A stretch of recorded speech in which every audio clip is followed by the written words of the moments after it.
It is week number 12 of the college football season. We've been predicting every single college football game here in 2024. We started in week number 0, and here we are now in week number 12. The regular season is coming to a close fairly soon. We've only got 3 more weeks of the college football regular season before we get the conference championship games, and then, of course, bowl season and the 12-team playoff after. But let's again close out with these final 3 weeks of the regular season. And this week, week 12, obviously headlined by Georgia and Tennessee from Athens. It's a huge game. The winner of that game is likely in the playoffs. The loser is likely eliminated. So a huge game and a playoff-like game basically from Athens this week that headlines the college football slate. And folks, if you have not yet though, make sure to hit that subscribe button down below for some more weekly college football predictions here on the channel. It helps out the channel a lot if you just hit that subscribe button down below and leave a like. And also, folks, make sure to go check out our NBA predictions that are daily on the channel, our college basketball best bets that are daily on the channel, our NFL predictions that come out tomorrow, and our UFC 309 Jones versus Miocic predictions also posted on the channel earlier this week. Here we go. Let's get into the entire college football slate, and we start things off with Buffalo taking on Ball State. We have Maction on Tuesday and Wednesday night, and then of course we get into the rest of the slate, but 6 MAC games to start things off here, and we start things with Ball State and Buffalo. I mean, if you've been watching the videos on the channel all season long, you know we like the Buffalo Bulls a lot, and we're going to continue to pick the Buffalo Bulls. Ball State's a team that's 3-6. They're coming off a loss in their last game to Miami of Ohio. For Buffalo, had a rough stretch, losing to West Michigan, losing to Ohio, bounced back last week, went on the road and beat Akron. And again, the West Michigan loss, it is what it is. Losing to the Broncos is rough. It was a tough game. That Buffalo kind of got screwed at the end of the game. Regardless, though, they lose to Ohio, get blown out in that one. I'm fine with that. Again, we talked about the Ohio Bobcats. They might be the best team right now in the Mid-American Conference. I'm okay with that loss. After that, of course, Buffalo beats Akron on the road by 11 points, and that's a good win for the Buffalo Bulls. Now they will run into the Ball State Cardinals. Ball State 3-6 as a whole. They're 2-3 in the MAC with wins over the Kent State Golden Flashes, and we will have our little spiel about Kent State like we do every single week, and then a win over Northern Illinois, which, again, NIU, a really weird team. Last week, they go and beat West Michigan on the road on a Tuesday or Wednesday night. It was really odd, and of course, Ball State losing to Miami of Ohio, and it looks like right now we're going to get a Miami of Ohio versus Ohio MAC championship game. Again, still a lot of football left to play, but that's what I would think we are going to get. Ball State playing for their bowl lives in this game, obviously. In this one with Buffalo, and I think they lose it outright, and I don't think they cover the spread as well. I'm taking Buffalo to cover the 4.5 points, and I'm taking Buffalo to win the game as well. Again, they are just the better team. Again, we've been high on Buffalo all season long, so why stop? I think I've taken Buffalo in every single game they've played other than the Mizzou game in week number 2. Again, so we are going to continue to take Buffalo. I like CJ a lot. Their starting quarterback. He's able to run the ball effectively. He can throw as well. I think Buffalo's the better team. When you look at both these squads, Buffalo, again, trying to become bowl eligible, the victory here, and I think they will become bowl eligible with this win. Give me the Buffalo Bulls to beat the Ball State Cardinals, and I think they'll cover the 4.5 points as well. Next up, we go to Bowling Green versus Western Michigan, and we like Western Michigan on the points. I feel like 9's too much here. I just feel like 9's too much. Bowling Green, better. They're a better football team. I think they are. At least how they've been playing recently has been better than what Western Michigan's been doing. But both these teams, 4-1 in conference. I mean, the loser of this game is eliminated from potentially making the MAC championship game. And again, do I think either of these schools are going to make it? Probably not, as I do think it will be Ohio and Miami of Ohio. But still, the loser of this game will be out of it in terms of making it to the MAC title game. For Bowling Green, 3 straight wins over Kent State, Toledo, and Central Michigan. And for the Western Michigan Broncos, they went on a 4-game winning streak over teams like Ball State, Akron, Buffalo, Kent State, but then just lost their last game to NIU. And it was a rough game that they lost to Northern Illinois. I mean, we saw some horrendous, and I mean absolutely atrocious quarterback play at Hayden Wolf. It's the worst game I've seen Hayden Wolf play all year long. I think he threw 3 interceptions in that game. Again, I have not seen Hayden Wolf play that poorly until last week. 3 really bad interceptions in that game. And yeah, Western Michigan had their little comeback at the end of it, but they were really never in that game after they fell behind early to that Northern Illinois Huskies team. And again, it was just a weird game because I've not seen Hayden Wolf play that poorly this season. Obviously, again, they are very dependent on their run game with their running back, Jaden Nixon. But it was just by far the worst game I've seen WMU play all year because most of the games that they lose are shootouts, but their defense just kind of gives it up for them at the end of the game. At least, again, that wasn't the case last week against Northern Illinois. A lot of turnovers, and again, very inconsistent quarterback play out of Hayden Wolf. You look at this Bowling Green Falcons team, again, we talk about their tight end, obviously, maybe the best tight end in college football right now. He's already over 1,000 yards. We're talking about Harold Fannin Jr. He's got 1,033 yards this season. More than half of Connor Bazelak's total passing yards this season for Bowling Green are Harold Fannin. Don't get me wrong, I think Bowling Green's a good team. I think they're going to beat Western Michigan. But again, this is a school that's 5-4. I know their conference record's 4-1, but WMU 5-4 as well, 4-1 in conference. I think Bowling Green wins this game, but I just feel like 8.5 points is too much. I like Western Michigan to go out there and cover that line. I don't think Hayden Wolf plays back-to-back bad football games like that. And I think Western Michigan, again, will be getting into a shootout with Bowling Green. I think they'll lose the shootout, but I do think they'll be able to keep it close. Give me Bowling Green to win this game by 7 points. And with that being said, again, we'll have Western Michigan to cover the spread. We move on to our next one. Of course, we stay in the MAC. We've got the Central Michigan Chippewas going on the road to the Glass Bowl to take on Toledo. We like Toledo to win the football game, but we like Central Michigan to cover the 14.5 points. I get it. Central Michigan's absolutely atrocious. They're 1-4 in the Mid-American Conference. Their only win in conference play being that 3-point victory earlier on in the season against Ball State. 4 straight losses for Central Michigan, Ohio, Eastern Michigan, Miami of Ohio, and Bowling Green. And some of those games haven't been close. They lost by 10 to Bowling Green. They lost by 39 points to Miami of Ohio, and then a 4-point loss on the road at EMU and a 2-point loss against the Ohio Bobcats. I get it. I think they're able to stay within 14 points though of Toledo, because guys, Toledo hasn't beat a team by more than 14 points since their dominant victory over Mississippi State. They really haven't performed all that well since that Mississippi State victory. They beat them 41-17. Then we picked against them the week after with Western Kentucky, and the Hilltoppers won that game at home. Then Toledo beats Miami of Ohio by 10. They lose by 15 to Buffalo. They beat Northern Illinois by 7. They lose to Bowling Green by 15 points, and then they beat Eastern Michigan last week by 1 point. I can't trust Toledo to win this game by 14.5 points. I just can't. They have to win it by more than 2 touchdowns. I feel like it's a really, really rough line. I get it. Central Michigan, not a good football team. They're not. Okay, they've had inconsistent quarterback play all year. They've been switching quarterbacks. I believe they're on their 4th quarterback right now in Jaden Glasser. He got the start last week. I don't know who's starting this week for the Chippewas. Regardless of who starts for them, I think they're able to stay in this game somewhat with Toledo. Again, we talk about Tucker Gleason, decent starting quarterback for that Toledo Rocket squad. He's no Daquan Finn, obviously, from last year, and obviously looking at where Daquan Finn is at now with Baylor, being the backup quarterback, losing that starting job. You would have liked to see maybe, again, Toledo's big star last season in Daquan Finn remain with the program, and maybe they'd be, better off currently in the MAC as well. I think they win the game, but I think Central Michigan stays in it. Again, I understand they've had really inconsistent quarterback play. They really struggled to move the ball last week. I think they're able to get into somewhat of a defensive game here with Toledo. It's a Tuesday night game. Again, weird stuff happens. I think it's a low-scoring game, and I just don't think Toledo's able to get away from Central Michigan by that many points. Give me the Chippewas to cover the 14.5 points on the road, but I do think the Rockets outright win the game. Next up, we go to Wednesday. Of course, more action as we start with Kent State going on the road to Miami of Ohio. And guys, the Kent State Golden Flashes. 0-9 on the season, coming off a loss last week to Ohio, 41-0. The problem for Kent State is that they're on their 4th string quarterback. I don't know if Tommy Ulatowski is going to play this week. Regardless, actually, Ulatowski does kind of, again, the 30 points is tough. Miami of Ohio are 30-point favorites at home on Wednesday night against Kent State. I'm not going to lie, Tommy Ulatowski, the starting quarterback at Kent State, does kind of change the spread a little bit. Hear me out.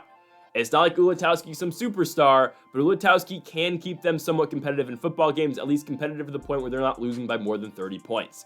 They're on their 4th string quarterback. So they started the season with Devin Cargman as a starting quarterback. He got injured in the Penn State game. Tommy Ulatowski was injured going into that game, so he didn't play until eventually J.D. Sherrod got hurt, so he was the backup quarterback for that game, but originally Sherrod was supposed to be the 3rd string quarterback. He gets injured. Ulatowski had to play through an injury, and he's been the starter ever since. Ulatowski's hurt, so now they're on a true freshman at 3rd string quarterback by the name of Rule Tomlinson, out of Cleveland, Ohio. His first start, he went 8 for 20 throwing the football, 2 interceptions, and 62 yards. Yeah, this is brutal. This is absolutely brutal. Miami of Ohio, again, I think they're going to be in the MAC championship game. They're 5-4. I wasn't sold on Miami of Ohio for most of the season. I'm kind of sold now, and to be honest with you guys, they've been playing a lot better, and they have won me over Again, I've known the talent of Brett Gabbert. He's been around for quite a bit, but I do kind of buy in now to this Miami of Ohio team. They play really good defense. And here's the question. If you're picking this game, Kent State's not going to score, guys. Let's just be honest with ourselves. They're not going to score. Fourth-string quarterback, true freshman, they're not scoring. Okay, they just aren't. They need to find a way to get the ball to Christian McCray, who's probably leaving in the transfer portal. He's a really good receiver, might be the best receiver right now in the Mid-American Conference. I'm not joking. They need to find a way to get him the ball. Luke Floria as well. The problem for Kent State is they're not scoring with the true freshman. So here's my question to you. Do you think Miami of Ohio scores 31 points at home against Kent State? I think they do. I think they will be able to find a way to score 31. I think they'll get in the 40s. So give me a 42-0 victory for Miami of Ohio. It sucks for Kent State, but that's ultimately just how bad they are. Yeah. Give me Kent State to win in Oxford. Sorry, Miami of Ohio to win in Oxford. They'll cover the 30 points as well. We stay in the MAC. Akron goes on the road to take on Northern Illinois. The line's 15.5, and we are taking the Zips. That's too many points. Northern Illinois, you might be high on them because of their victory last week against Western Michigan. I understand that. That's great. Again, the quarterback play at Hayden Wolf was not very good in that game for Western Michigan. It was an off night for Western Michigan. And that wasn't, NIU is playing exceptionally well. No, to me, that was Western Michigan and their quarterback didn't show up in that game. That's fine, but now we're going to fade Northern Illinois, okay? Northern Illinois is still an extremely inconsistent football team. They are. Again, the same team that beat Notre Dame and a Notre Dame squad that's probably going to be in the playoffs this season. Northern Illinois, since the Notre Dame game, has a losing record. They're 3-4 since beating the Fighting Irish in South Bend. They lost to Buffalo, which we got right. They lost NC State. They beat Massachusetts. They beat Bowling Green, which is a good win, but then losing to Toledo, losing to Ball State, and then beating Western Michigan. I can't trust NIU to win football games. I don't know if they're going to be, actually they will be, they'll be bowl eligible because they'll probably beat Akron, and if they don't, they'll get Central Michigan at home as well. They'll be a bowl eligible team, but I can't trust them to cover the 15.5 points. That's a lot for Northern Illinois, and that's a line that they are yet to cover this entire season against another FBS school. They haven't beat a team by more than 2 touchdowns all year long. They beat UMass by 14. They beat Notre Dame by 2 points. They beat Bowling Green by 10 points. They beat Western Michigan by 14 points. And again, they were dominant in the Western Michigan game. They killed Western Michigan in terms of special teams in that game as well. And they still only won it by 14 points that they didn't cover. I get it. They're at home now. They're taking on Akron. I don't mind Akron that much. They know how to stay in football games, guys. Ben Finley is going to throw it and sling it the entire game. This guy had 350 yards last week in that game against Buffalo, 395 in the loss to Western Michigan, 358 in their win over Colgate. Again, Ben Finley is going to throw the football, and the quarterback play to Ben Finley is going to stop Akron from not getting blown out in football games. That's why they will cover. They've only lost a game once all season in the MAC by more than 15 points, and that was their loss to Ohio, who we talk about as probably the best team right now in the Mid-American Conference. Yeah, I feel great about Akron covering the 15.5 points. Again, Wednesday night, weird stuff happens. Give me Akron to cover the 15.5 against Northern Illinois. As we go into our final MAC game, we have got Ohio at home against Eastern Michigan. Again, we talk about Ohio as the best team in the MAC, and they are going to prove why they are the best team in the MAC by going out and beating Ohio and beating Eastern Michigan and beating them to a pulp. Okay? Eastern Michigan again, and the MAC's odd because the MAC has so many close games. I get it. I think Ohio's able to pull away though from EMU in this one. EMU has lost back-to-back close games. Now this is a game where Ohio just kind of pulls away. Cole Snyder, I'll give him credit. Great quarterback play for Eastern Michigan every week for the most part. But Ohio's just been looking really good. Their only loss is to Miami of Ohio. And again, that's why I think we're going to get that rematch in the MAC championship game later this season. But Ohio's coming off back-to-back dominant victories. Again, since losing to Miami of Ohio, this team has been absolutely dominant. A 47-16 victory over the Buffalo Bulls and a 41-0 victory over the Kent State Golden Flashes. I get it. You don't want to put too much stock on the Kent State victory. Completely understand that. Buffalo, though, that's a big-time win. It's a big-time win against a good program in the Buffalo Bulls. Again, yes, the Bulls are one of my teams this season that I pick almost every single week, but that's a huge win for Ohio. I mean, they were dominant in that football game. Parker Navarro has been playing pretty well for what they ask him to do. Their run game is where Ohio's going to beat you, and it's with their defense where they're going to beat you as well. Coleman Owen, obviously, is the guy here. He is their receiver. I mean, Parker Navarro has 1,350 passing yards this season. Coleman Owens got 750 of those yards. I'd expect Ohio to dominate this game against Eastern Michigan. They're the better school. They get this game at home. And again, they should be well on their way to making the MAC championship. Just the way they've been playing their last 2 games really, makes me feel good about this one. Give me the Ohio Bobcats at home to beat up on the Eastern Michigan Eagles. We go on to our one Thursday game. We've got Tulsa hosting East Carolina. Tulsa's horrible. They just are. They won one game against UTSA in a crazy comeback, but then their last game, they fell right back down to earth. They lost 59-21. Okay, they're not that good, guys. They're not that good. They're 3-6 for a reason. East Carolina has been playing their best football all season long in their last two games. A 56-34 victory over Temple, a 49-14 victory over Florida Atlantic. Again, it's been the best football East Carolina has played all year. I understand before that they lost back-to-back games to Army and to Charlotte, but that's fine. Again, ECU feels like they have gotten it all figured out. And again, it's because they went to Caden Hauser as their starting quarterback. I don't know why Caden Hauser was not the starting quarterback to start the season. Obviously, the former Michigan State quarterback. I don't know why he wasn't starting over Jake Garcia, but here you go. You bench the guy who had 8 touchdowns to 12 interceptions. You bring in Caden Hauser. He's got 13 touchdowns to 4 interceptions. East Carolina has been a different football team since Caden Hauser has gotten the starting role. And again, they're not going to be making the American Championship game, obviously, because that kind of feels like it's going to be Army versus Tulane. But the way East Carolina has been playing, if they did that, they made the switch at the beginning of the season, maybe ECU would be in talks to at least be in this conference championship game. I'm just saying. Give me East Carolina, though, to win this game. They'll absolutely dominate Tulsa. They're on the road. I don't really care. East Carolina is going to be able to put up points, and they're going to be able to put up a lot of points in this one. I mean, again, Hauser had 6 touchdowns in that game against FAU. They're a good team right now. East Carolina looking to become bowl eligible. I think the Pirates will do exactly that this week in their win against Tulsa. So give me ECU to win on the road, and they will cover the 14 points against the Tulsa Golden Hurricane. We go on to Friday. Wyoming takes on Colorado State. We are going with the Buffaloes. The Rams. I don't know why every week I do this. I do this every week with Colorado State. I always call them the Buffaloes. I know, trust me, I know Colorado's the Buffaloes. I don't know why. I look at the Colorado State logo and I think Buffalo. I don't know. It's a Ram, obviously. It's a Ram. Regardless, we're taking Colorado State. Colorado State right now, they are in a very good position to be in the Mountain West Championship game. They are in a great position. All they got to do is win out, and the teams they got to beat, Wyoming, Fresno State, Utah State. Fresno State's going to be the toughest game, but Fresno State has lost back-to-back games to Hawaii and Air Force. So I think Colorado State's fine. It's really weird. Now, maybe Fresno really shows up in that game against Colorado State. Honestly, I wouldn't be surprised if they, completely show up for that one and beat them. I don't know. Regardless, Colorado State gets Wyoming here. This game is in Colorado. I'd expect Colorado State to absolutely dominate this football game. Wyoming is coming off their best win of the year, given they only have 2, but they somehow beat New Mexico. Somehow they beat Devin Dampier, my guys over there in New Mexico. We will get to New Mexico and their crazy game they have later this week in the feature games portion of this video, because I think their game's really important against Wazoo. We'll get to that.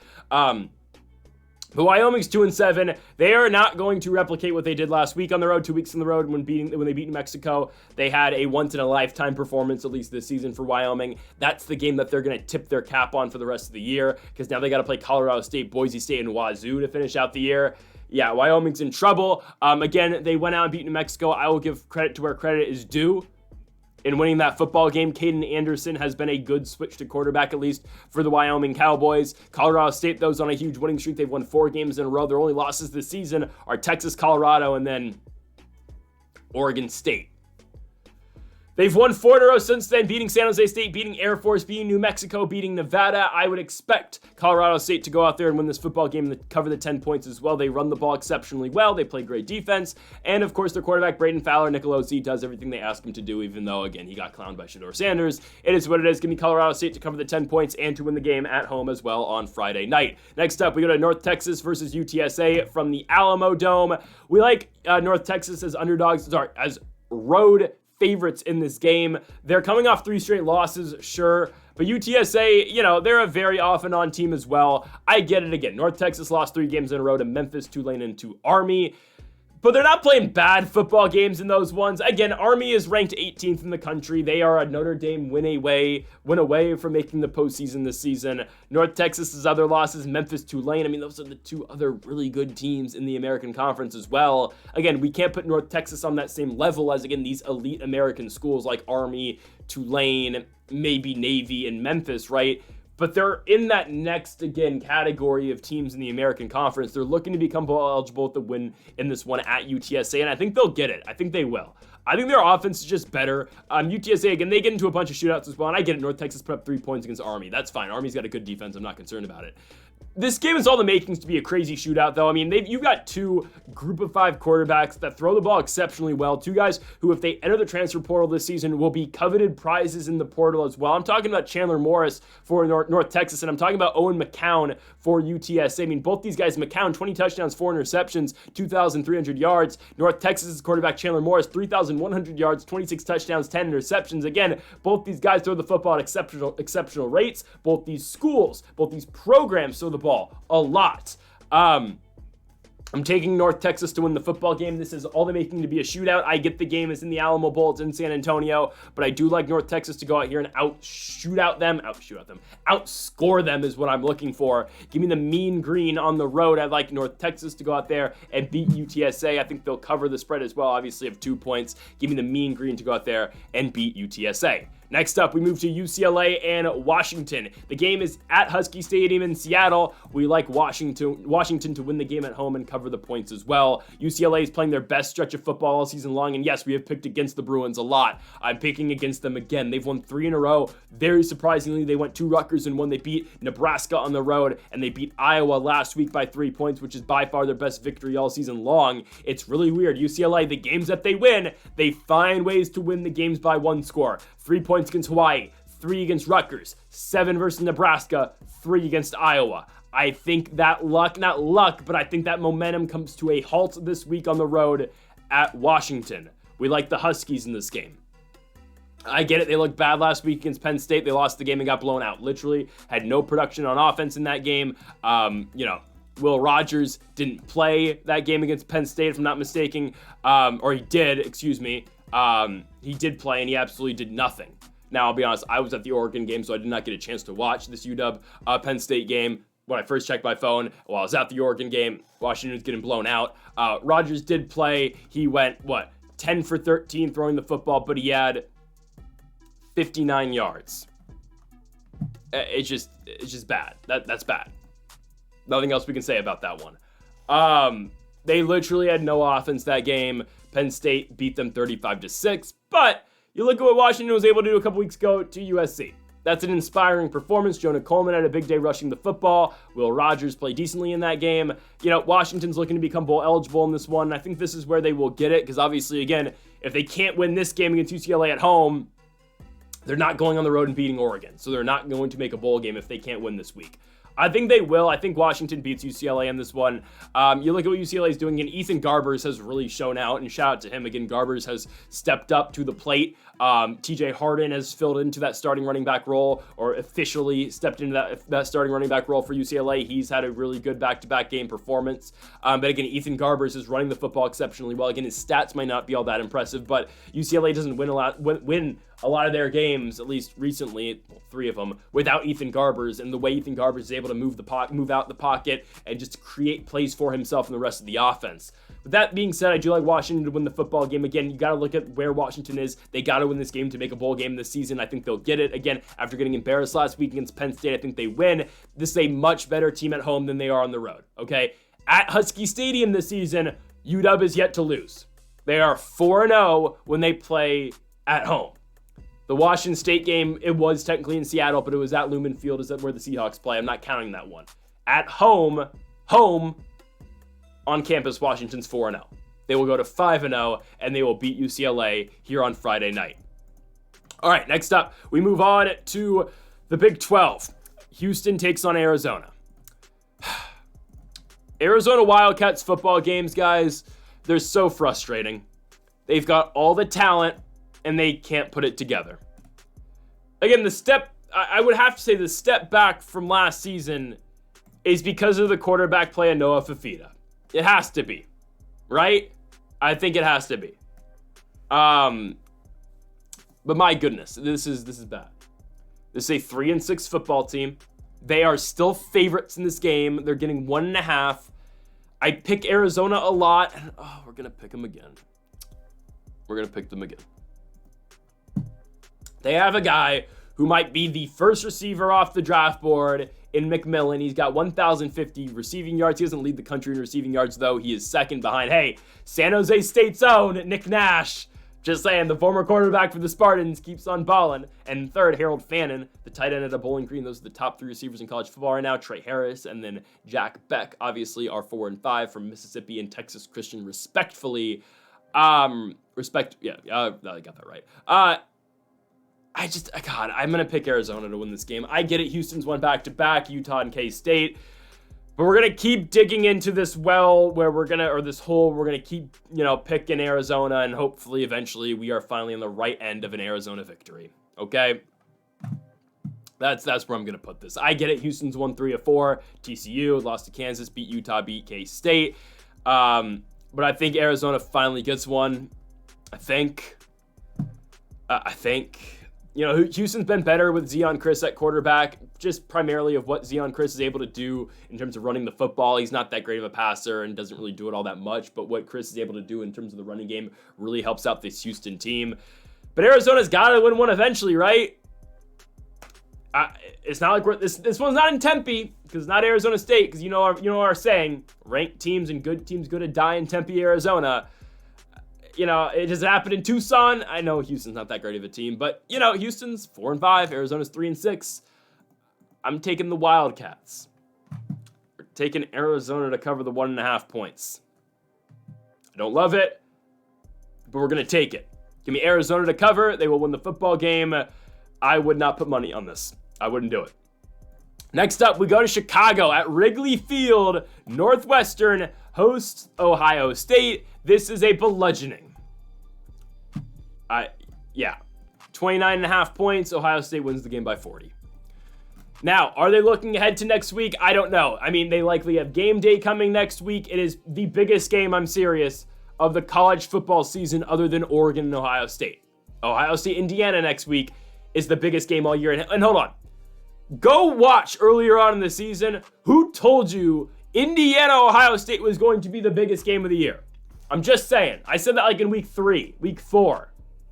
I've been saying all year Indiana's going to make a push to the Big Ten championship game. Now, I said it was going to be Ohio State versus Indiana, undefeated versus undefeated. But you know what happened, guys? Ohio State didn't keep up their end of the bargain. Just saying. I use going to the playoffs, guys. Just a matter of if they're going to the Big Ten championship game as well.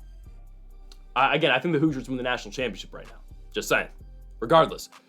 Ohio State's going to beat the hell out of Northwestern. Again, we're just looking forward to Indiana versus Ohio State. I don't know what you want me to say about this game. Northwestern is coming off a win over Purdue, but Purdue's god-awful this season. And again, Northwestern, they have their weird game where they beat Maryland, and, Northwestern's actually still bowl eligible. I mean, they can be.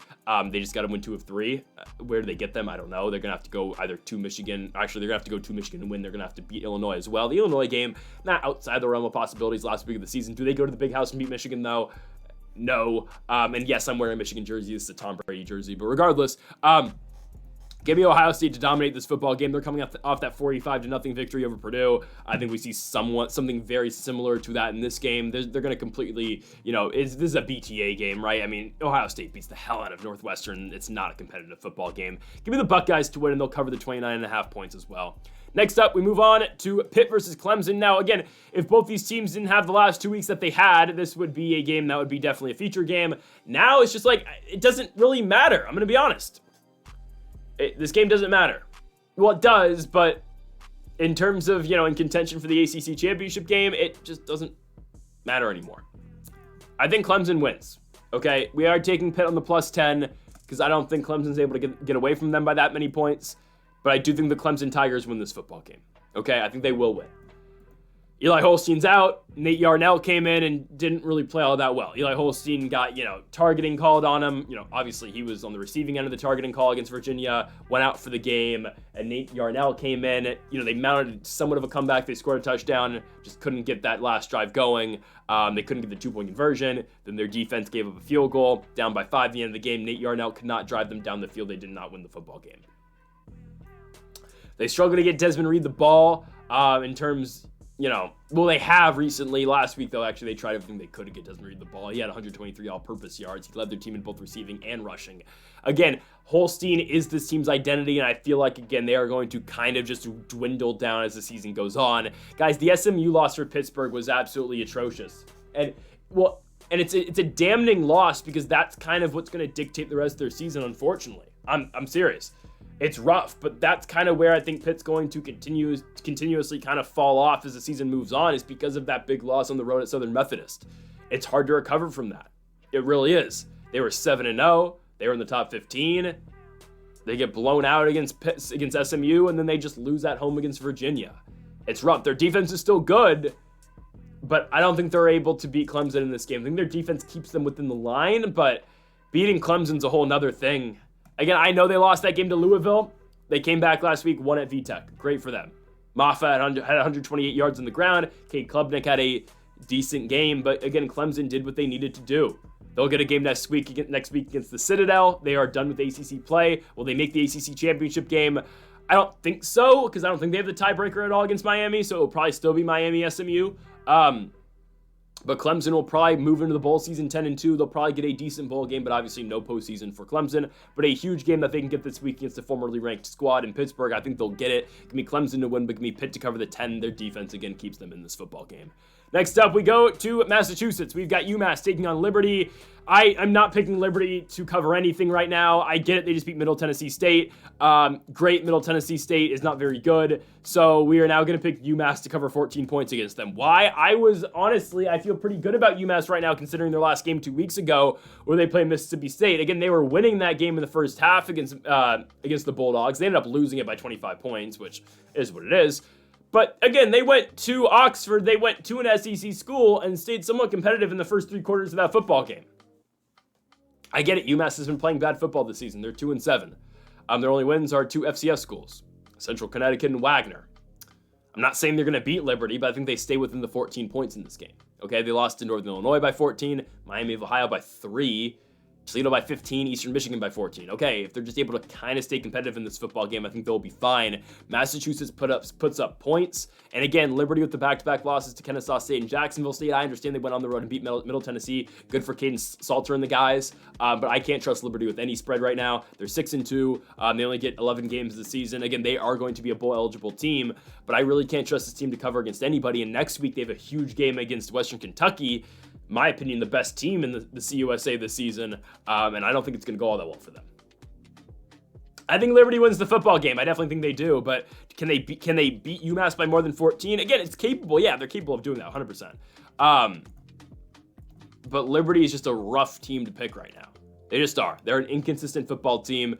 Salter's not having that great of a season, nowhere near the season he had last year. Quentin Cooley's been a bright spot, at least in the running game. But other than that, I don't really like much of what the Flames have right now. Give me the UMass Minutemen to cover the 14 points. But yes, again, we are taking the Flames to win the football game. Next up, we go to, again, this team we just spoke of, Western Kentucky at home, obviously in Bowling Green against Louisiana Tech. So we have actually, let me pull out the band list. I have it right here. We have a band list. If you've been watching actually, if I can find it, paper. I thought I brought it. Maybe I don't know where the band list is. That was in my backpack. Maybe it isn't. Oh, it is.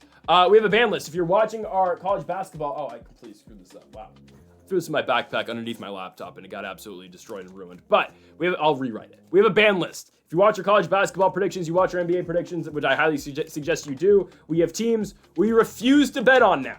And again, I only have one in the entire college football, 130-something teams. There is one team in college football that I do not bet on and do not pick anymore. This is horrible. I really need to redo this. I don't know if you can see this. This got killed in my backpack. Well, anyways, it's Louisiana Tech. The teams are the New Orleans Pelicans, who we successfully faded last night with the Brooklyn Nets winning on the road. Louisiana Tech, USD basketball, because way to go, San Diego. And Jacksonville State basketball. Those are the teams that are banned. Louisiana Tech is still banned. Sure, they've covered the last 2 weeks. I don't care. That New Mexico State game 4 weeks ago was the worst football game I've ever seen.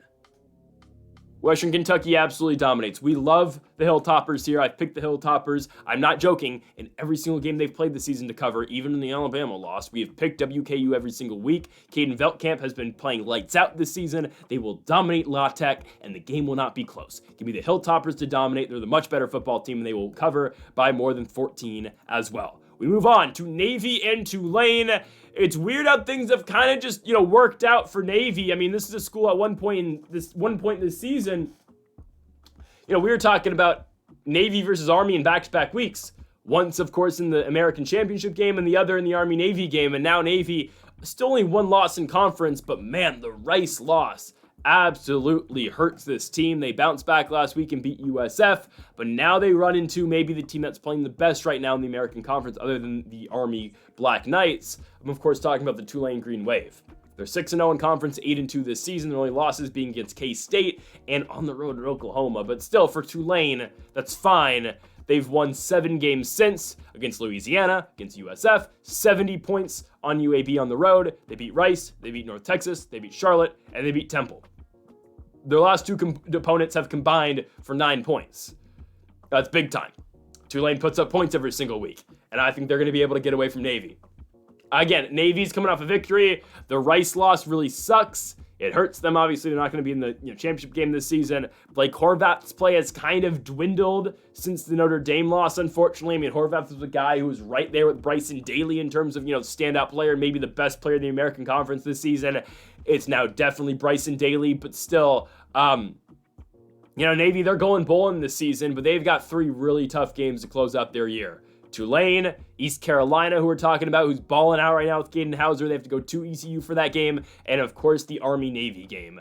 Yeah, this is going to be rough sledding for Navy down the stretch here. I like Tulane to win this football game, and I like them to cover the 6.5 points as well against the Midshipmen. Next up, we move on to Auburn, as they will be hosting Louisiana Monroe. It's not the first time UL Monroe's taken on good SEC school. Auburn's just this season, but still, it's not their first time going on the road taking on an SEC school. Obviously, they played Texas earlier on in the season. They lost that game 51-3.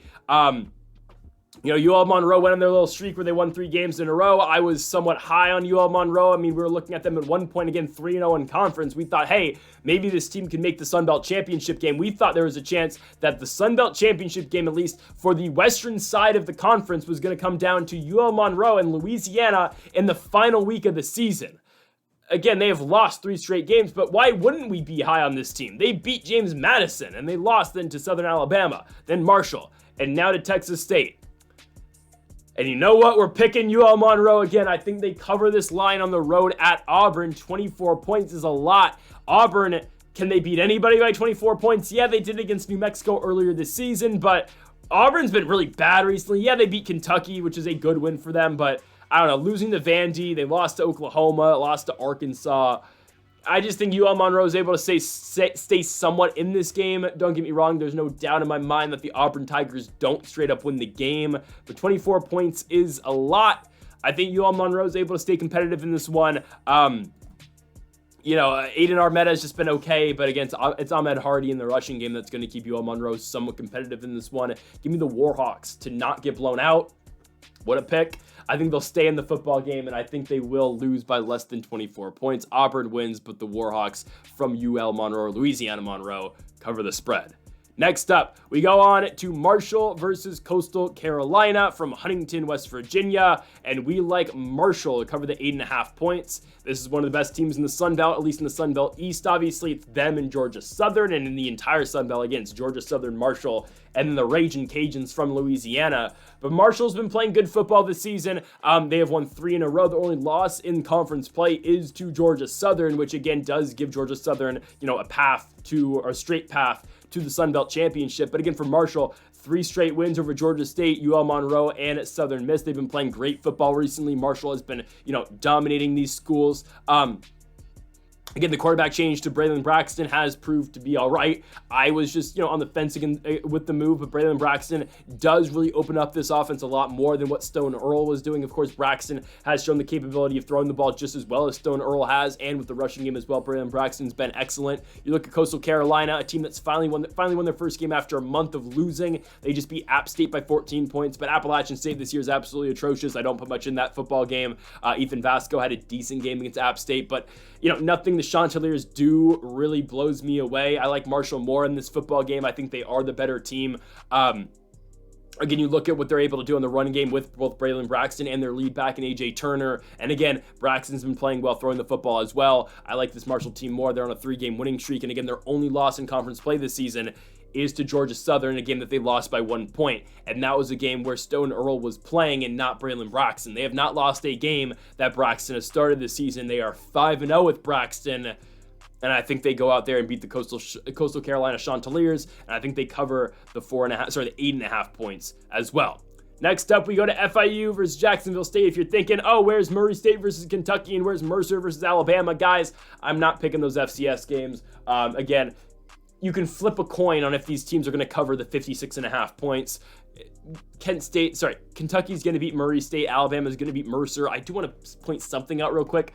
Mercer is 9-1 this season, which I think is a little interesting, but they haven't played a really good FCS school yet. I mean, they beat Chattanooga 10-3, but they beat the Citadel 38-21. They have a loss, though, in FCS play, and that is to Samford. I mean, it looks like Mercer's going to be on their way to winning the Southern Championship this year, but they're playing Alabama.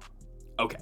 Anyways, let's move on. And real quick, if you go into the ESPN playoff predictor and you have Alabama losing to Mercer, they still say they make the playoffs. No. If Bama somehow loses to Mercer, they are done.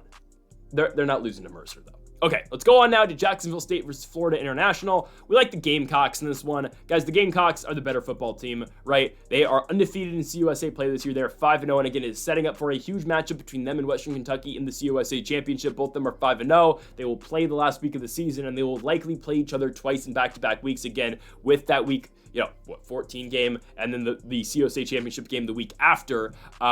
You look at what Florida International is doing this season. They're 3-6. They have 2 wins in conference to La Tech and in New Mexico State, but 3 straight losses in between those wins to Liberty, UTEP, and Sam Houston. I'd expect Jacksonville State to dominate this football game. Sure, they haven't really dominated in a minute. Back-to-back games that were somewhat competitive against the Liberty and FIU. I feel like, again, Jacksonville State's kind of due for one where they just blow a team out. I like their run game a lot, obviously. You get production out of Tyler Huff in the run game, and as well as Trey Stewart, who had 232 rushing yards against Liberty a couple weeks ago, 210 against Middle Tennessee. I mean, hell, again, Tyler Stewart is one of the best running backs in all of college football, definitely one of the best backs in the CUSA. I'd expect Jacksonville State to win this game over Florida International. I don't think it's all that competitive. The game, again, is in Jacksonville, Alabama as well. Jacksonville State should win this football game, and they should blow out FIU. The run game's just going to be too much for FIU to contain. Again, they are coming off a win. It is what it is. And their quarterback play is not bad. They had 338 yards last week out of Keon Jenkins. The sophomore, again, has been putting up numbers all season long, but most of them have been in losing efforts. I like Jacksonville State to win this game, and I like them to cover the 14 points as well at home against the FIU Panthers. All right, we've got, Temple versus Florida Atlantic. This is the toilet bowl of the week, guys. I don't know what you want me to say about this. You got 2-7 FAU, who's 0-5 in the American, versus Temple, who does have this game at home, who is 1-4 in the American and 2-7 as a whole. The best way I can make an informed prediction on this game is who's at home. Temple's at home. They've actually won a game in the American this season. It's Tulsa, but they've still won a game in the American this season, and they get this one at home. I expect them to beat FAU. Okay? Both these teams are really bad. Neither of them are going to be going bowling. Temple, they've gone back and forth between quarterbacks this season between Forrest Brock and Evan Simon. I believe Evan Simon is still going to be the guy. I mean, Forrest Brock did not play all that well this season. For FAU, this is a team that struggled to find an identity all season long. They officially now went to their quarterback in Kason Wiseman last week, and he really didn't perform all that much either compared to what Cam Fancher was doing prior to him. FAU's a bad football team. Temple's a bad football team, but we're going with the Owls. Why? Because they have actually shown the capability of winning conference games this season, and they are at home. Primarily, we're taking them because they're at home. Give us Temple to win the football game. They'll cover the 2.5 points as well. That's probably the shortest time I will take on a football game this week. Yeah, give me Temple. Let's move on. This game's at Lincoln Financial Field. Wait, hold on. Never mind. We're not going to take all that long. Why? Wait, why is this game at the Eagles Stadium? Wait, what? They don't always play there. Wait, do they? I'll be honest, I haven't watched a Temple home game all year. Am I tripping? They play at the Eagles Stadium every week? We're cutting that out. This is the shortest amount of time I'm going to take on a college football game all week. It's just, this is a bad game. Give me the Temple Owls to win the game at Lincoln Financial Field. Yes, they play at the Eagles Stadium. They're going to play in front of like 3,000 people. Give me Temple to win the game. They'll cover the 2.5 points as well. Again, I don't have much else to say about this football game. Let's move on to the Big Ten. We have got Michigan State going on the road, taking on Illinois. We actually like Sparty here. Give me Michigan State to go on the road and actually beat Illinois. Michigan State's been playing better football, and that can be credited to Aiden Childs. Now, Aiden Childs, he had a really good first quarter in the Indiana game, and then just obviously everything fell apart for Michigan State. But Childs has been better than what he was at the beginning of the season. The turnovers are kind of down. I mean, Childs still has 11 interceptions compared to 8 touchdowns, and I think he's got a bunch of fumbles to, add on to that as well. But I think Michigan State goes on the road and beats Illinois in this one, just because the Fighting Illini have not been all that great recently either. Back-to-back losses to both Oregon and Minnesota, and I get it, 2 really good football teams. Last time Illinois won a game was against Michigan, and who did Michigan State lose to a couple games ago? Yes, it is Michigan as well. But still, Illinois has been playing poorly recently. They're 6-3 as a whole, but 3-3 in the Big Ten. And again, back-to-back losses for them compared to Michigan State, who is coming off of 2 losses as well. But I do think there is, again, I think this team's stepping in the right direction right now. They couldn't run the ball last week against Indiana or 2 weeks ago because they're playing IU and because they just fell behind early. Again, they have to make it easier on Aiden Childs by really using their run game with guys like K'Ron Lynch-Adams and with Nate Carter. They got to get both those guys working in the run game, and I think they should be fine to win this one on the road against Illinois. Again, Aiden Childs still looking for a premier victory as the starting quarterback here of Michigan State. They will have to find a way to win 2 of 3 to close the season to become bowl eligible.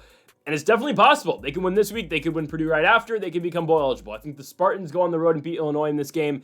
Again, we are trusting that Aiden Childs is able to take care of the football, which is a big if. But I do think they're able to get it done. You got to get the ball to their receivers, obviously, and their tight end, and Jack Velling. Nick Marsh, obviously, the leading receiver for Michigan State. They got to find ways to get the ball to them. I think Michigan State goes on the road. I think they beat Illinois, a team in Illinois, again, who has not played all that well recently. I understand Michigan State's in the same spot, but I like the Spartans to go on the road and win in this get the upset on the road. That's what I'm looking for. Got it. We go on the road. Go on to the road. Next game, Syracuse-Cal.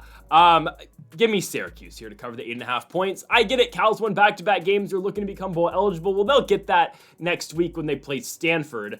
I think there's a chance Syracuse goes into Cal and wins this game. I think Syracuse gets massively underrated a lot, and they get disrespected a lot on the lines. They are a team, again, they'll throw the ball 50 times a game because that's just what they do with Kyle McCord. That's the system that they run here at Syracuse. And they're coming off a loss in their last game to Boston College. They lose it 37-31. It is what it is. They lose the football game. But I don't think Syracuse is all that bad.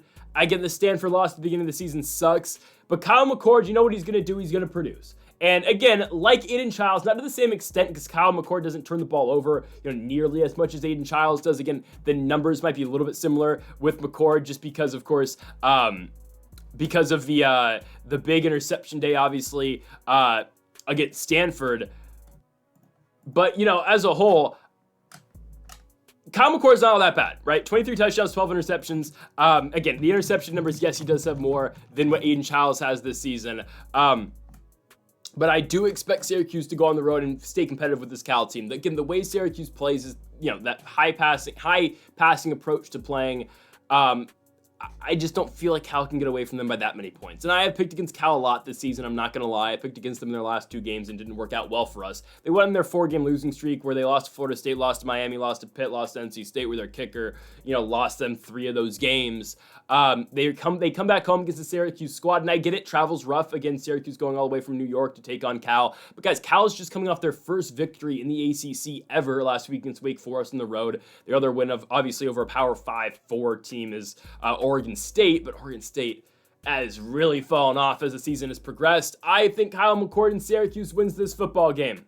I think they do. I think they can go on the road and win this game at Cal. I'm still not impressed that much with California. Their wins are against bad teams. Again, shout out to Fernando Mendoza. Mendoza's a pretty good quarterback. He's been doing a great job as of late, right? Javion Thomas has been the starting back this season, or at least the only back that can produce, because Jaden Ott has done absolutely nothing this year. I think Kyle McCord and Syracuse can go on the road and win this football game, though. I think they can.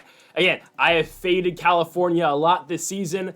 I am just not impressed with their victories, the teams they have beat. So we've picked against them pretty much every single opportunity we've gotten this year. I think Syracuse is able to go on the road. I think they're able to keep the game close. I think definitely they cover the 8.5 points. The question to me is if they can straight up win the football game. I think you can get great value right now out of the Syracuse Orange, and we are taking them to go on the road and beat the Cal Bears, but at the same time, cover the 8.5 points as well. Next up, we go to Kennesaw State versus Sam Houston. Now, Kennesaw just fired their head coach. They fired Bohannon. They were 1-8. They have a win over Liberty. You fire the guy who makes you a powerhouse in the FCS ranks, takes you to the FCS playoffs, builds your program up in the FCS, gets you to the postseason multiple years back to back. He's the guy who gets you up to the FBS level. And what do you do as a thank you? You give him a team that isn't bad, but a team that's building for next season in their first year in the FBS. They start 1-8, and you fire him. There's got to be more to this story, right? Has to be. I refuse to believe that is just the story of why Bohannon got fired at Kennesaw State. Regardless, this is a time now where we take advantage and we take the Sam Houston Bearcats to cover the 14 points. Now, Sam Houston has scored a combined 19 points in their last two games, and they've won both of those games. Really weird. They beat FIU 10-7. They beat Louisiana Tech 9-3. And normally you'd say, oh, they can't continue to do this and win football games. Well, the thing is, they can continue to do this against Kennesaw State. Okay? Kennesaw State team that struggles to move the ball downfield. I understand, again, they lost the UTEP game, but the UTEP game was close. Big game in that one for Davis Bryson. Had 183 yards, but 70 on the ground as well, in addition to those 183 passing yards. The thing for Sam Houston is their defense is really playing well. Their offense is struggling mightily. I get it. Again, you haven't seen the same production of Hunter Watson that he got at the beginning of the season. They haven't been the same team, obviously, since that loss to WKU, where we predict that one right, by the way. WKU keeps cashing for us as dogs every spot they get. Toledo, Sam Houston game. We'll see if we get them at plus money in the Jacksonville State game later on in the season. But I feel like the CUSA is a little bit easy to pick at points. Obviously, the Tuesday night games are tough, but, I like Sam Houston to go out here and dominate this Kennesaw State Owls team. Again, Sam Houston's defense is playing really solid right now. I don't know if Kennesaw scores. Again, head coach, so much turmoil within this Kennesaw State program right now. Again, you fire your head coach, you got to deal with all of that stuff, and on top of that, you get a home game against one of the better teams in the CUSA in Sam Houston. Okay.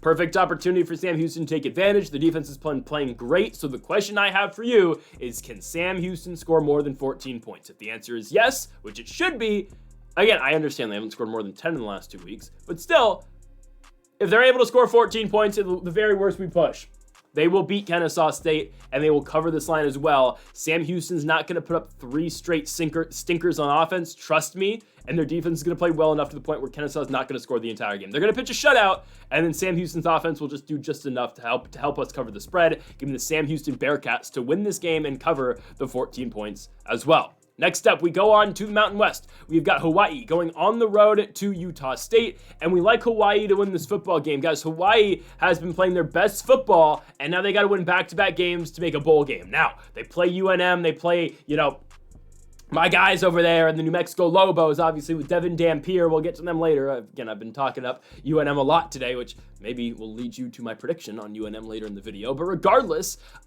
for Hawaii, right, they're 2 wins off of being bowl eligible. Will they get there? The jury's still out on that one, but they're going to play Utah State on the road this week. I think they'll beat Utah State. Utah State's a team that's 2-7 this season. Their wins are Wyoming and Robert Morris in their first game. Obviously, this is a team that started Bryson Barnes to start the season. Now it's Spencer Petras. Petras has been playing better football than what the former Utah Ute was doing at the beginning of the season with Bryson Barnes. Petras has actually been playing really well for Utah State. It's just their defense is really bad. Utah State will put up points, don't get me wrong. Again, Petras has his number 1 receiver in Jalen Royals, who Royals hasn't had a good game in back-to-back weeks now, but still, Royals had a stretch where he put up 112 yards, 211 yards, 155 yards, 188 yards in 4 straight weeks.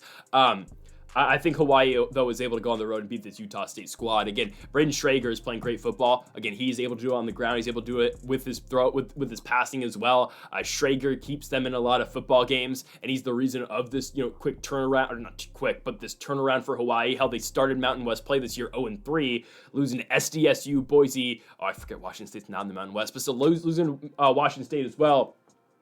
to then winning back-to-back games at home against Nevada, against Chuba Purdy and the Wolfpack, and then beating Fresno State on the road in Fresno 2 weeks ago. And last week, sure, they didn't beat UNLV, but they remained very competitive in that football game and only lost by 2 points to a team in UNLV that's still fighting to not just make the Mountain West Championship game, but to still make the playoffs. They are a very outside shot, are UNLV, but still, they are kind of in it, are the Rebels.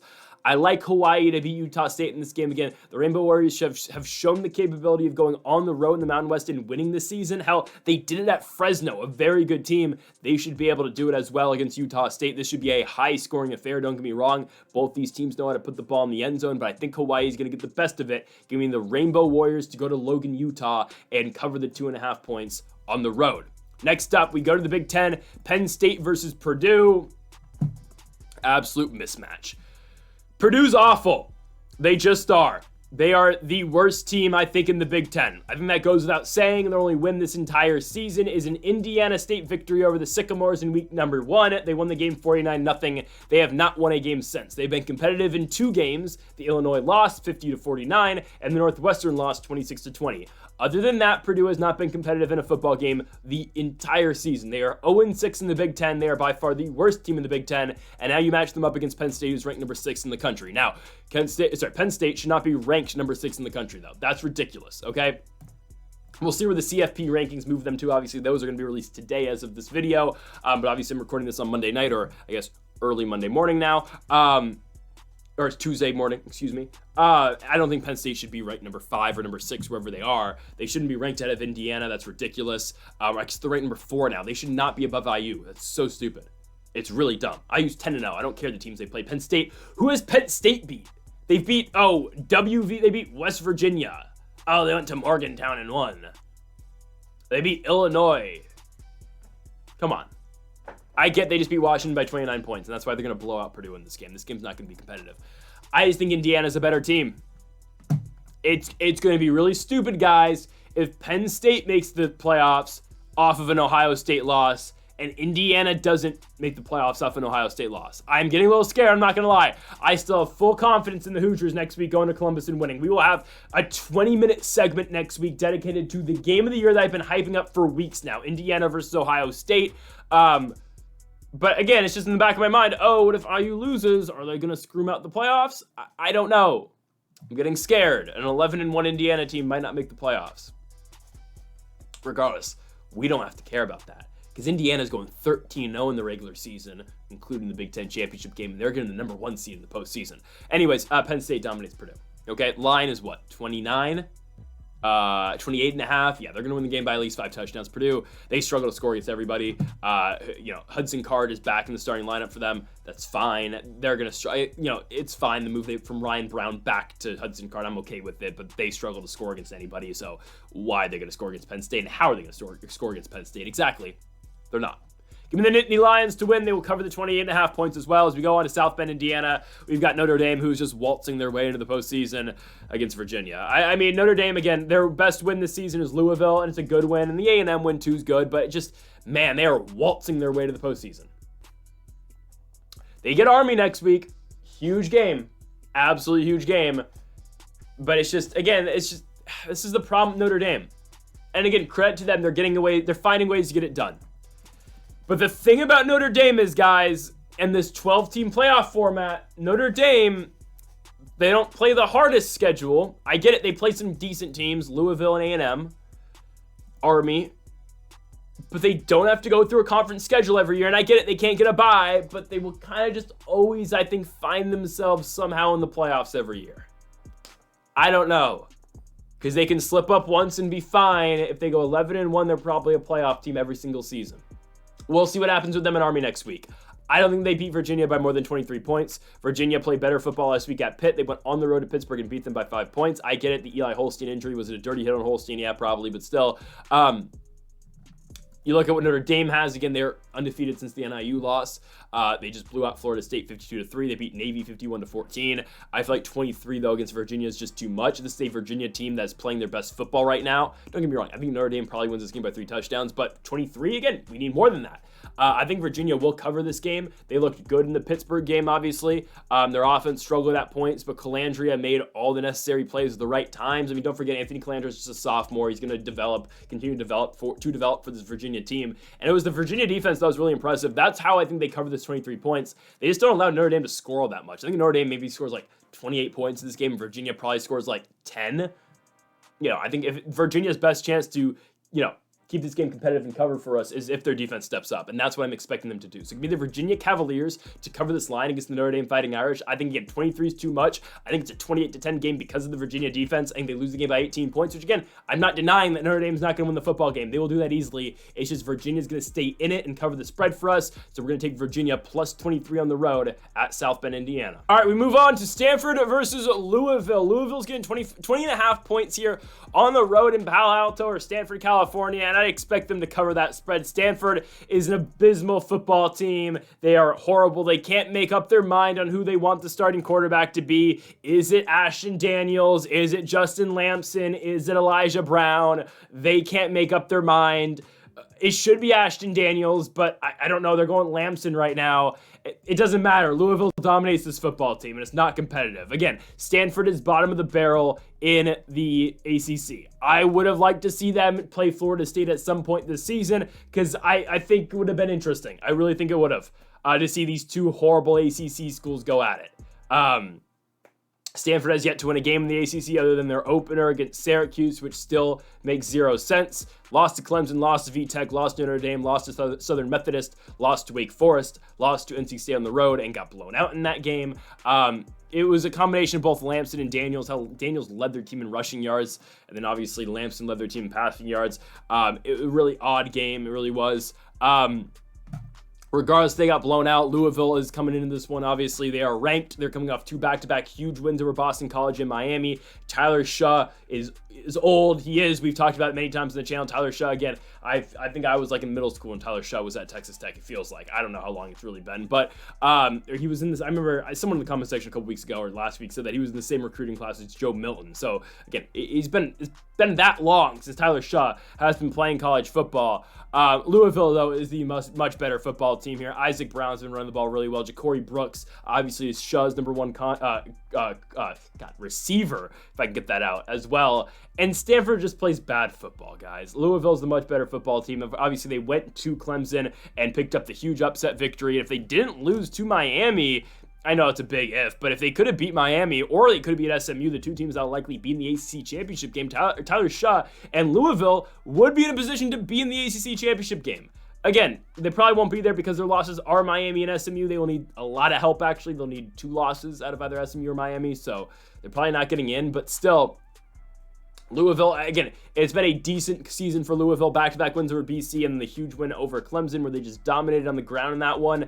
I'd expect them to absolutely dominate on the road here against Stanford. They're the much better football team, and the Cardinal really just don't stand a chance. Next up, we go to Air Force versus Oregon State. Air Force is confusing me right now. Okay. I don't know if it's just Fresno State's just all of a sudden horrible after they dominated San Jose State. Fresno State has played some of their worst football all season. But Air Force beat Fresno State last week. They beat them by 8 points. 36-28 was the final. It was the first win of the season for Air Force against a fellow FBS school. They threw the ball 6 times and completed 2 passes in that game, but it was the run game that obviously dominated for Air Force. Mikey Keene didn't have that bad of a passing game for Fresno State either. It's just Fresno couldn't run the ball, and it was just obviously, a rushing attack from Air Force. You had 33 carries for Dylan Carson in this game, 120 yards. Quentin Hayes, their starting quarterback, 25 carries, 91 yards. Cade Harris, 4 carries, 47 yards. Owen Allen, 10 carries, 45 yards. Cade Frew, 5 carries, 30 yards. It's what Air Force, again, an ideal Air Force win and an ideal Air Force offense is going to do exactly that to you. Now, can they do that again against Oregon State? We'll see. I think it's possible. Now, Oregon State played San Jose State last week and they lost 24-13. Now, I was in Eugene, Oregon last weekend. I can get more to this, obviously, when we talk about the Oregon game. But I was in Eugene, right? Here we go. Here I am. Nice stadium, man. Audizen Stadium, I believe is how you say it. My camera will focus. Maybe it won't. Whatever. It's fine. Great place. Eugene, Oregon's cool. The state of Oregon was my first time up there in Oregon. Really interesting. We got on the field after the game as well. Pretty cool. Regardless, I thought about going to both Corvallis and Eugene for college football that week, right? Or on Saturday, right? It's right there. It's 45 minutes away. Go up to Corvallis and go down for the Oregon game after. Decided not to. Would have been cool if I actually did it because San Jose State, again, a team that I am very high on at points. Went in there and beat Oregon State. And Oregon State has just not been all that great. And we'll get to San Jose State later because we have some talking points about San Jose State a lot, actually, with their quarterback situation and the performance of Walker against Oregon State. Oregon State started Ben Gulberson in their game against SJSU, lost it. They just kind of struggled to score on offense the entire game. They had the lead for most of the game, but just fell apart in that fourth quarter. And again, what Oregon State's going to try to do to you when they are successful in winning football games, it's going to be because of their run game. It's obviously going to Anthony Hankerson, GM Griffin, Giovanni McCoy is their quarterback, obviously, who didn't play last week in San Jose State. But that's, again, where Oregon State's going to be successful. Can they do that against Air Force? I think they will. They're 4-5. They need 2 wins to become bowl eligible. Will they get there? Probably not. They get their Pac-12 championship game next week. I didn't even do the quotations in my other hand. Against Washington State. They'll probably lose that game, but it's in Corvallis, so we'll see. They should beat Air Force, guys. I don't think Air Force wins back-to-back football games. And for how bad Oregon State's been recently, 4 straight losses to Nevada, UNLV, Cal, and San Jose State. They're still better right now than how Fresno State's playing right now. I'm taking Oregon State in their rushing attack. This was going to be a low-scoring game because it's going to be a grind-em-out type of game. Both these teams just run the ball over and over and over again. This game will end very quickly because the clock is always going to be running. But I do like the Oregon State Beavers to go out there and beat Air Force in this game. I think they'll win, again, a grind-em-out football game, and they'll win it by a touchdown, and they will cover the 4 points as well on the spread. Next up, we go to Charlotte, North Carolina for Charlotte versus USF. You look at both these teams right now. Who is playing better football? It's by far the South Florida Bulls. Charlotte was 3-3 at one point this season. They've lost 3 in a row to Navy, Memphis, and Tulane. And yes, those are 3 very good teams in the American Conference.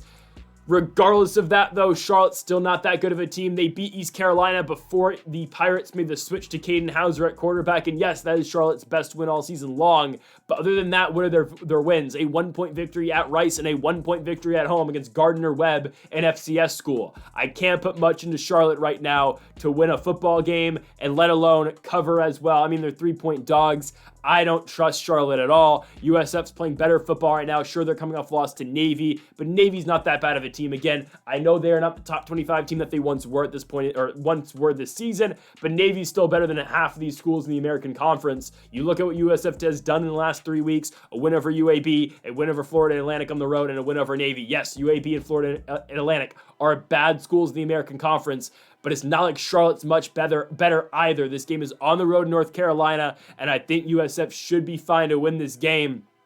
Since, again, the quarterback switch went from Byron Brown to Brycey Archie, Archie has found ways to win football games for this team, and he's been playing a little bit better, I would say, than what Byron Brown, was doing. I don't think it's exceptionally better, but again, I think they've been playing all right with Archie as the starting quarterback, and I'd expect the USF Bulls to win this game against Charlotte. Charlotte struggles mightily to do literally anything on offense. Last game against Tulane, they lost 34-3. They had 66 passing yards and about 80 rushing yards. They struggled to do anything all that well. South Florida should be able to win this football game even though it is on the road. They have some offensive production, and that's what should lead them to victory over the Charlotte 49ers. So give me USF to win the game on the road. They will cover the 3 points as well. As we go on to Southern California, we have got USC taking on Nebraska. The line is 9.5, and I'm more than fine playing that. Give me USC. Nebraska's lost 3 games in a row, and they've been atrocious in 2 of them. The Ohio State game, they were good, I'm not going to lie.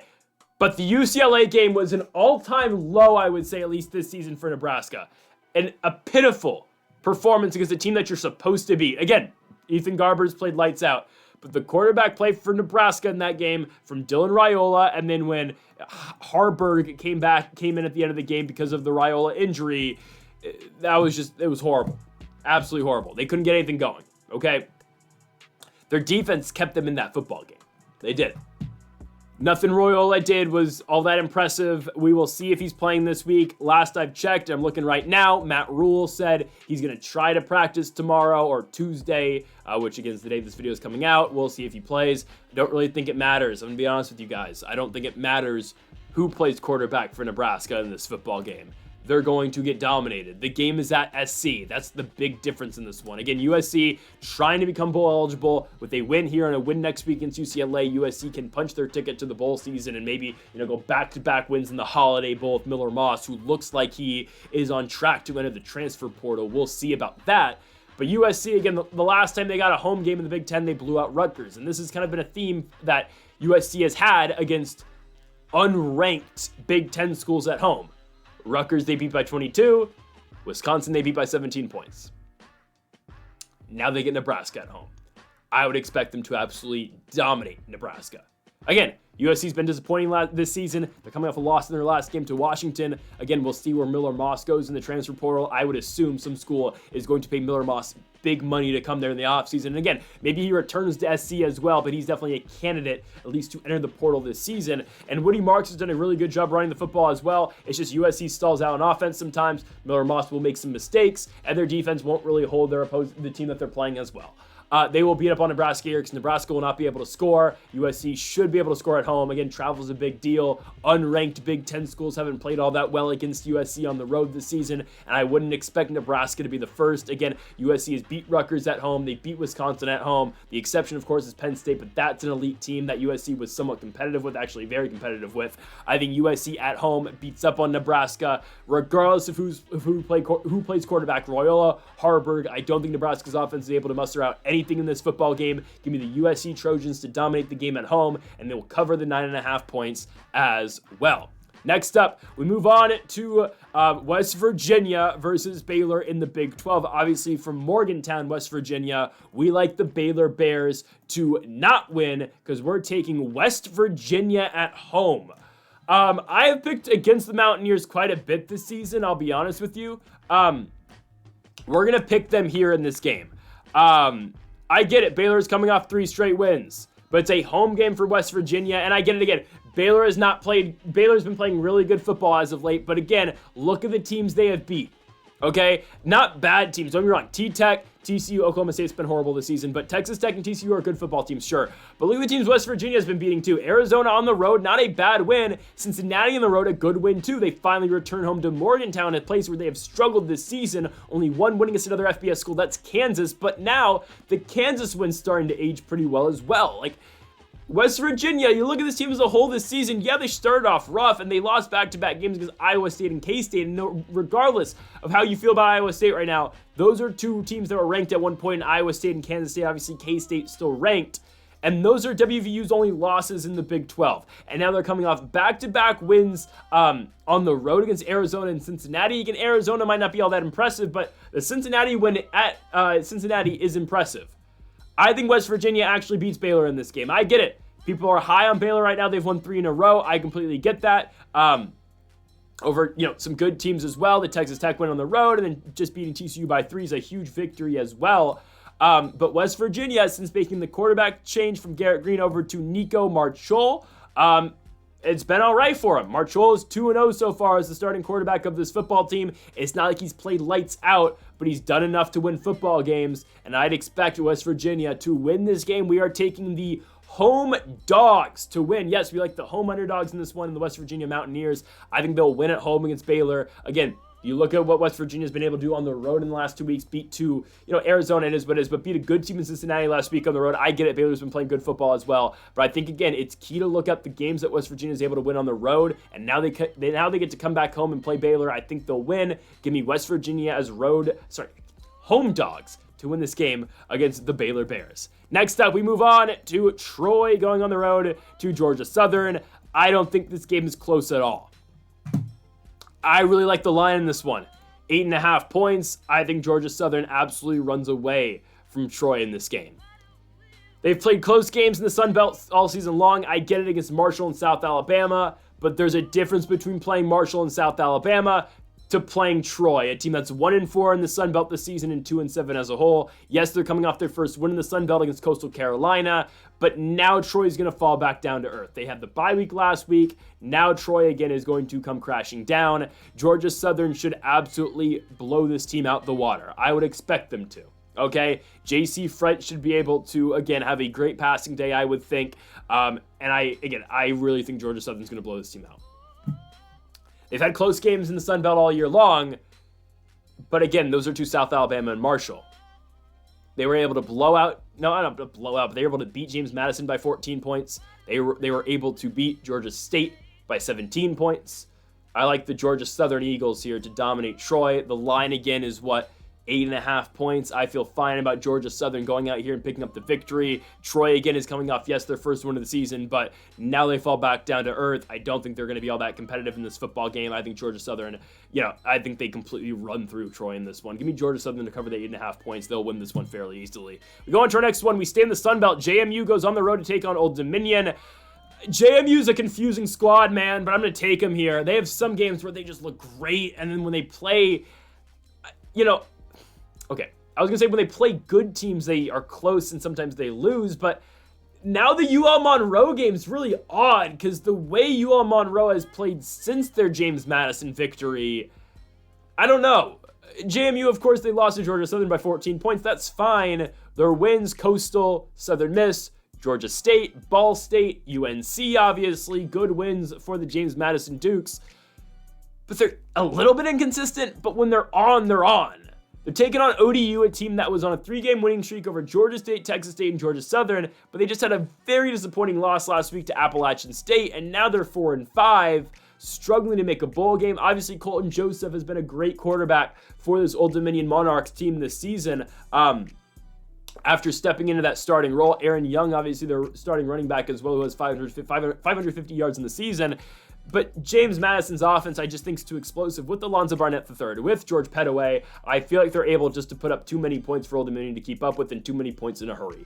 I really like the James Madison Dukes in this game. They're on the road, which is fine. Again, I understand they have messed up a couple times this season on the road at Georgia Southern, on the road against UL Monroe. They do feel like a different team on the road. The weird exception, though, is the time they put up 70 points this season on North Carolina, which doesn't really fit into the whole thing. Oh, they don't play well on the road. They don't play well on the road in conference. I get that. But I do think they're able to beat Old Dominion in this game. They're only getting 4 points, which, again, it means something. They're only getting 4 points because of how they've been playing on the road this season. That's why Vegas isn't respecting James Madison on the road at Old Dominion. And that makes sense. It really does. But we're taking James Madison here. Again, I feel like they finally come through on the road and in a game in the Sun Belt this season. They're getting 4 points, and I think they will beat the Old Dominion Monarchs, and I think they will cover the 4 points as well. Again, this high-scoring, explosive offense out of the James Madison Dukes should be enough to win this football game and to go on the road and beat the Old Dominion Monarchs. Next up, we go on to Arkansas State versus Georgia State from Atlanta, Georgia. Another Sun Belt game in this one, and we like Arkansas State as 2.5-point dogs. Guys, I don't understand this line. I really don't. Is there something I'm missing here? I don't think there is. Why is Arkansas State dogs against Georgia State here? Georgia State hasn't won a game since week 3 where they beat Vandy, but they haven't won a game since. Lost to Georgia Southern, lost to Old Dominion, lost to Marshall, lost to Appalachian State, if I can speak English, lost at Connecticut, lost at James Madison. They've played 4 straight road games. Oh my goodness. This team started the year road game against Georgia Tech, then 4 straight home games, 4 straight road games. So 4 at home, 4 on the road, and now they get home against Arkansas State, at Texas State, and then at home against Coastal Carolina. That's confusing. They are back home for the first time in literally over a month and a half. But I think Arkansas State wins this game. This is a team that's 5-4 this year. They're 3-2 in conference. Their losses are Texas State and Louisiana. 2 games on the road where they got blown out, sure. But Arkansas State's gone on the road and won in the Sun Belt this year. You look at their game over Southern Miss where they won 44-28. They beat Troy the week after at home. They beat South Alabama, which is their biggest win and their best win all year long, where they went in there or at home. They beat South Alabama. And Jalen Raynor, again, he is a little bit inconsistent at times, but the talent is there for Jalen Raylor, obviously. Raynor, you got their lead receiver in Corey Rucker as well. I don't understand this line at all. This one truly does not make sense to me. I would assume that Arkansas State will close, by game time as the favorites of this game. I would be surprised if they didn't. I would be really surprised, actually, if they didn't. But right now, take it while you can. And again, unless I'm missing something here, I don't think Arkansas State loses to Georgia State. Georgia State's just been playing really bad football all year long, and I get it, Arkansas State's coming off a huge loss, but that's to Louisiana. The Ragin' Cajuns might be the best team in the Sun Belt. They probably are. The Ragin' Cajuns are not out of it yet to make the postseason. Yeah, I feel great. I feel great about Arkansas State in this game. Again, it's not like they're all that great, but it's just Georgia State's not that good, and the value here is out the roof for the Arkansas State Red Wolves. Give me Arkansas State to cover the 2.5 points on the road, and they will outright win the game as well. Next up, we go to the Big Ten. We've got Maryland taking on Rutgers. We are taking Maryland to cover the 5.5 points, and we're taking them obviously to win as well. I just watched the Maryland Terrapins last week in Eugene, Oregon, and they played a lot better of a football game than a lot of people expected them to. Now, the final score, they lose by 21 points. It doesn't really showcase how close that game was at points. It really was. Maryland was in that football game. They had the ball in the fourth quarter with about 8 minutes left, down by 14 points. They were not out of that football game. They kept fighting, and obviously they lost. Dylan Gabriel broke the all-time, career passing touchdowns record in college football, in college football last week with a passing touchdown to a lineman of all guys. But still, I was impressed with Maryland in that game. I really was. I was impressed about how Maryland was able to keep in that game. Billy Edwards had pressure in his face all game long. Yeah, he threw 2 interceptions. He fumbled. That got recovered for a touchdown as well. But still, I was impressed by the play of Billy Edwards in that game, even in a loss and even in a statistically not great game. They did sub in MJ Morris at the end of that game for Billy Edwards. I don't think they should go to MJ Morris over Billy Edwards. I think Billy Edwards is the better quarterback. They weren't really able to run the ball at all, but again, Billy Edwards made some really impressive throws in that game. He was under pressure the entire ball game, stood in the pocket, and made a lot of good throws in that game for Maryland. That's why I feel good about them beating Rutgers, a Rutgers team that, yes, is coming off a very confusing victory over Minnesota, a game that just honestly doesn't make sense that they won, but now they're 5-4. Kalamankis got his victory against his former team. I think they lose this game, though, to Maryland. Maryland is not a bad defensive, they're not a bad, they do not have a bad run defense. Obviously, again, Rutgers has got Kyle Monagai, who's got 931 rushing yards this season. He's going to get his run, obviously, in this game, but I don't think it's going to be as much as he's done, in past games this season. I think Maryland plays the run fairly well. They're going to force Kalamankis to beat them, and that's how you do beat Rutgers. And I think Maryland will get the job done here. Again, I like Billy Edwards. I think he played a very good game considering the circumstances on the road against the number 1 team in the country, against a very good pass rush. He stood in there and, again, made some good throws in that football game. I'm not too low on Maryland here. I think they win this game at home, again, especially because they're at home. They're getting 5.5 points. I like the Terrapins to win this game against the Rutgers Scarlet Knights. Rutgers, again, was on a huge losing streak prior to their win against Minnesota, but don't forget about those losses Rutgers had before that Minnesota game. Now they go back on the road.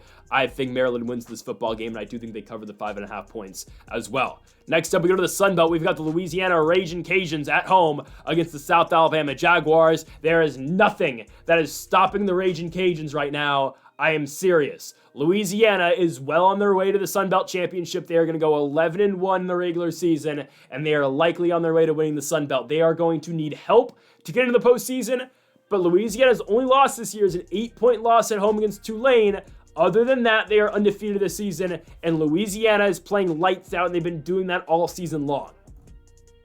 They've gotten good quarterback play out of Ben Wooldridge, 17 touchdowns, 4 interceptions. He's thrown the ball at a 70% clip this year. They have a great tight end, Terrence Carter. Bill Davis and Zylan Perry and Draylon Washington all run the football very well for Louisiana. They have 3 very excellent running backs out the backfield. They should dominate South Alabama. The line, 8.5. I feel good about it. South Alabama lost last week at Georgia Southern. Before that, beating UL Monroe, beating Troy. Again, I don't think South Alabama is all that bad. They are incredibly inconsistent. They have crazy games like they beat App State 48-14, and then they'll lose again against Arkansas State. They'll lose at Georgia Southern, at home against Georgia Southern. Again, they are an inconsistent football team. The difference, though, and the problem for South Alabama in this game isn't themselves. It's not South Alabama as a program. It's not their football team. They're not the problem in this game. The problem for them is that they're running into the best team right now in the Sun Belt, and the best team by a far margin in the Sun Belt. Louisiana is head and shoulders over everybody else in this conference right now. They truly are. They are much better than everybody else. Sure, they haven't played the two other really good teams in the conference yet, in Georgia Southern or Marshall. They'll get one of those two in the Sun Belt Championship in about a month's time. But Louisiana will be able to blow this team out. They will. Waldridge has been playing really well this season. Draylen Washington has gotten some run as of the last couple weeks, and he's put up back-to-back 100-yard performances. I like Louisiana a lot in this football game. They should be able to blow out South Alabama. A South Alabama team, again, that is inconsistent, but that's not their problem. And it's not, again, it's nothing South Alabama. It's not their fault they're not going to win this football game. It's just they're playing a monster in Louisiana who, the Ragin' Cajuns are absolutely dominating right now, and I'd expect them to dominate against South Alabama as well. Next up, we go to Texas State and Southern Miss. I mean, hell, Southern Miss is getting 27.5 points on the road in San Marcos. We like Southern Miss to cover the 27.5 points. I get it. They're by far the worst team in the Sun Belt. I understand. Texas State's been blowing teams out. I get that as well. But 27.5 points is a lot. I love 28.5 points because, again, then you're forcing Texas State to win the game by more than 4 touchdowns. I get it. Southern Miss keeps getting blown out. But even in these blowouts, a lot of them, they're not losing by 28 points. Right? Louisiana, best team in the Sun Belt, they lose the game by 10 points. UL Monroe, they lose it by 17. JMU, they lose the game by 17. Yeah, Marshall beat them by 34 points. I get it. Arkansas State lost 16 points, right? Like, they're able to stay in these football games. 16 points. Yeah, I think I did the math right. Yeah, 16 points. They're able to stay competitive in these games. And now, Southern Miss is not going to be a team that's going to win a lot of these games. There's just not. Like, I don't know who they're going to go to at quarterback this week. It'll probably be Ethan Crawford, even though I think it should be Tate Rodemaker. I mean, hell, they're starting Ethan Crawford, who has not thrown a touchdown pass this season. He throws the ball at a 40% completion rate. I kid you not. He throws the ball at a 40% completion rate. He has 0 touchdowns and 7 interceptions. Compared to Tate Rodemaker, who's not, like, again, he's not wowing anyone, but Rodemaker's been better. 64% completion rate, 4 touchdowns, 4 interceptions. What Ethan Crawford does, he provides a little bit of a run game, but not that much. They're still going to go to Rodriguez Clark and Kenyon Clay as their 2 main running backs. We just got to hope, maybe Ethan Crawford finally posts his first passing touchdown of the season, and we got to hope they don't get completely blown out on the road here. I think they lose the game by about 24 points. Okay, I just feel like 27.5 is too much. Again, if you get 28.5, I feel really good about this. So if you want to buy a point, or even if you want to buy half a point to where you cover if it's 28, I'm fine with it. Again, I'd never bet on a plus 27.5 underdog, I'll be honest, so I wouldn't put money on Southern Miss, but I do think they will be able to cover against Texas State. A lot of people have been high on Texas State all season long. I've been a little bit on the fence about them. Again, I like Jordan McLeod. I think he's a good quarterback, but as a whole, again, Texas State struggles to win football games. They're 5-4, okay? They do struggle to win football games, back-to-back losses to Old Dominion and Louisiana. They're a tough team to pick consistently. They just are. So that's why I'm going to take Southern Miss to cover the line. Again, no doubt in my mind the Bobcats don't win this football game, but we like Southern Miss to cover the 27.5 points. As we go on to our next one, we've got Texas A&M at home, and they are 39-point favorites at Kyle Field in front of 100,000 people against the New Mexico State Aggies.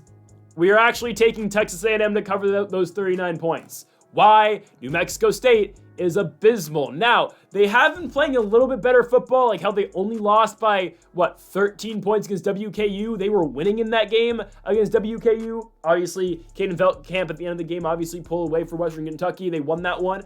I don't know if they weren't. No, New Mexico was never ahead in that game. I think they tied it at one point, but they were competitive, was New Mexico State in that football game, and obviously WKU came out on top. Now you get them in Texas A&M. You look at the Texas A&M Aggies. This is a team that was on a huge winning streak after losing to Notre Dame in the opener, right? They won, 7 in a row, lost their last game to South Carolina to the Gamecocks on the road by 24 points.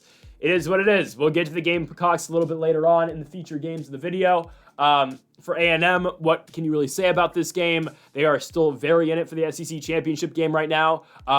They're probably still going to make the SEC championship game. Just the way it's looking right now. Actually, no, I forgot they still have to play Texas. Never mind, they're not going to get in.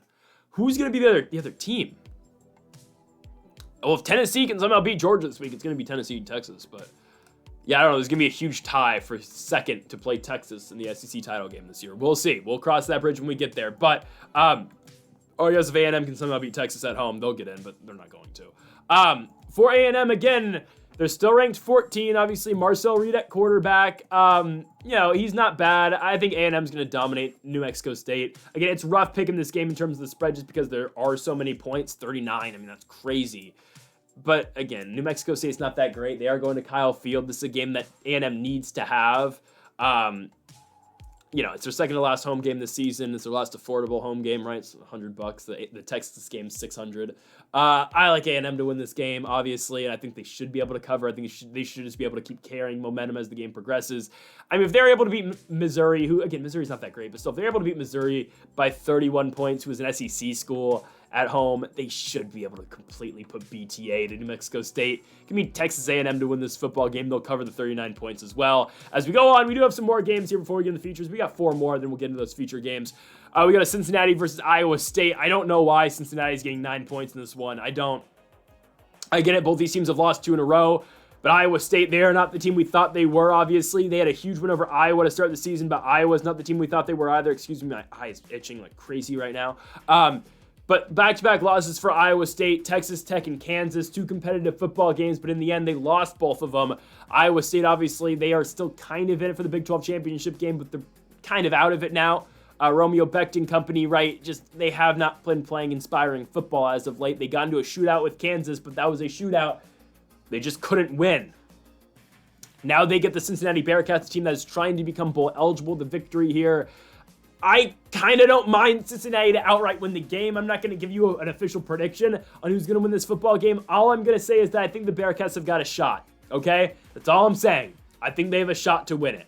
Brendan Sorbsy, you know how I feel about the guy. I really like Sorbsy at quarterback for Cincinnati, obviously the former Indiana Hoosier. Their run game at Cincinnati isn't horrible either, with their lead back being Corey Kiner. He doesn't have, crazy games, but he's going to give you a consistent 80 to 95 yards every single night. And I get it, Cincinnati's lost back-to-back games to Colorado and West Virginia, but Iowa State's at a low point this season, and I think Cincinnati's able to take advantage. Truly, Iowa State no longer in the rankings. I think Cincinnati's able to go in there, and fine. I think Cincinnati wins the football game, okay? Iowa State has played uninspiring football the last couple weeks. They have not been able to close in either of those games. I think Cincinnati goes on the road and beats them, okay? Give me the Bearcats to go to Iowa State and win the football game, giving Iowa State their 3rd straight loss. That's a ballsy pick, so if you don't want it, take +9 Cincinnati. I feel even better about that. Let's go on to our next one. Wake Forest goes to Chapel Hill to take on the North Carolina Tar Heels. I don't feel great about it. Give me North Carolina -11.5. Okay, I'm doing it. Yeah, they won back-to-back games. They won back-to-back blowouts. The Virginia win is actually aging well, considering Virginia just beat the Pittsburgh Panthers. The win over Florida State. Everybody blows out Florida State. North Carolina won a 4-game losing streak in the middle of the season, right? And again, this season's been tough for North Carolina from the beginning. Obviously, they go out and get Max Johnson, the former LSU starting quarterback, in the transfer portal. He, of course, is injured week 1. And now, don't get me wrong, Jacoby Criswell has done a really good job in replacement for him. The senior quarterback has gotten a great last season in college football, obviously. And obviously, they have one of the best running backs in college football as well. We are looking at Omarion Hampton, Hampton's got 1,200 rushing yards this season. Again, he will continue to produce. And I would expect a huge night for Omarion Hampton against the Wake Forest Demon Deacons. North Carolina, again, though, they won that 4-game losing streak. JMU, Duke, Pitt, Georgia Tech. But back-to-back blowout victories means something. Last week for Omarion Hampton, 172 yards on the ground, 2 weeks ago, because they had a bye week last week, but 172 rushing yards on the ground for Hampton in that game, 93 through the air as well. That's impressive, obviously, out of one of the game's best backs. And now they're getting Wake Forest, a 4-5 team that did win back-to-back games at UConn and at Stanford, but had a game last week where they lost to California by 10 points. Again, it was a miracle cover for Cal, unfortunately for us. Runner goes down at the 4-yard line purposely to run up the clock, and then, eventually Cal decides, you know what? We're going to score, so we're going to go up by 10 and cover the spread. It was ridiculous after they ran out the clock. Anyways, Hank Bachmer didn't have a horrible game. Neither did their run game with Dedmon Claiborne either. I just think UNC's got the better offense. The game's in Chapel Hill. I'd expect Wake Forest to lose it just because, again, games at UNC. I like the run game, obviously, out of Omarion Hampton. North Carolina has been playing better football for as bad as it got at one point in the season for North Carolina. We think they're going to become bowl eligible. The victory here over Wake Forest. North Carolina is going bowling this season, so give me the Tar Heels to win at home. They will cover the 11.5 points as well. Give me North Carolina to beat Wake Forest in this all North Carolina matchup. Next up, we go to Memphis hosting the University of Alabama, Birmingham. I don't know why this game's so late, considering, again, it is in Memphis. It's 7 o'clock out there, which is fine, I guess, when this game is going to start. Memphis beats the crap out of UAB. 14 points is not enough. It's just not. UAB's been playing better, sure. Who have they played? Tulsa, UConn. You know, maybe I don't think UConn is really what we thought they were. UConn was down 17 points that game against UAB. They came back and won, so great on the Huskies. You look at Memphis, this is just the better football team. You know, I treat a win over Rice really well. Rice beat Navy this season. I like their quarterback, E.J. Warner. A win over Rice is a big deal for Memphis, even though they only won it by 7 points. That's a big deal. Okay, lost to UTSA. It's one of their 2 losses in the American Conference. That loss sucks because it's not, you know, it doesn't really fit what Memphis has done this season because their only other loss is to Navy, which, again, you got into a high-scoring shootout with Blake Horvath and Navy, and that's when Navy was at its peak this season. I'm not against that loss. The UTSA one does suck. And yes, Memphis has not beat a team by more than 14 points since the USF game midway through the year. If they're ever going to do it, though, it's going to be against the UAB Blazers. A UAB Blazers team that got 70 put on their dome against Temple. I get it. No, Temple. Tulane, that would be something if Temple did that. Against Tulane earlier on in the season. Yes, Jalen Kitna has given this team life, but Memphis as a whole is just a much better team. Seth Hennigan, again, one of the best G5 quarterbacks right now. He just is. And you get a great run game led by Mario Anderson. I'd expect Memphis to absolutely dominate this football game. I don't think it's competitive. Again, Kitna has given the UAB offense life, but Memphis is just all around the much better team on both sides of the football. It can be Memphis to win the football game, and they will cover the 14 points as well. As we go on to our final one before the feature games, San Diego State goes on the road to UNLV. Again, UNLV has not covered in a little bit. They've had games where they've struggled to cover the spread. I don't think they have covered since the Fresno State game. Yeah, we're taking them to cover against San Diego State because the Aztecs suck. That's why. San Diego State's not good. This is not a good team. They've lost 3 in a row to Wazoo, to Boise State, to New Mexico. Not the worst teams. Fine. Still, though, they don't really win football games. They beat Hawaii and Wyoming. That's before Braden Schrager turned it up, and that's before Hawaii really found their identity this season. They beat Wyoming. I don't care. You beat Wyoming. UNLV is still a good Mountain West school. They're the second best Mountain West school just behind Boise State. Yes, Colorado State might wind up in the Mountain West Championship game just purely based off scheduling, but still, UNLV is still the second best team in the Mountain West, and they should absolutely beat the crap out of San Diego State. This game is at Allegiant Stadium in Las Vegas, and UNLV should absolutely put a whooping on San Diego State. Again, Hodge Malik Williams, great dual threat quarterback for UNLV. He's been throwing the ball exceptionally well all season long. 2 guys like Ricky White, 2 guys like Jacob DeJesus, but primarily just Ricky White.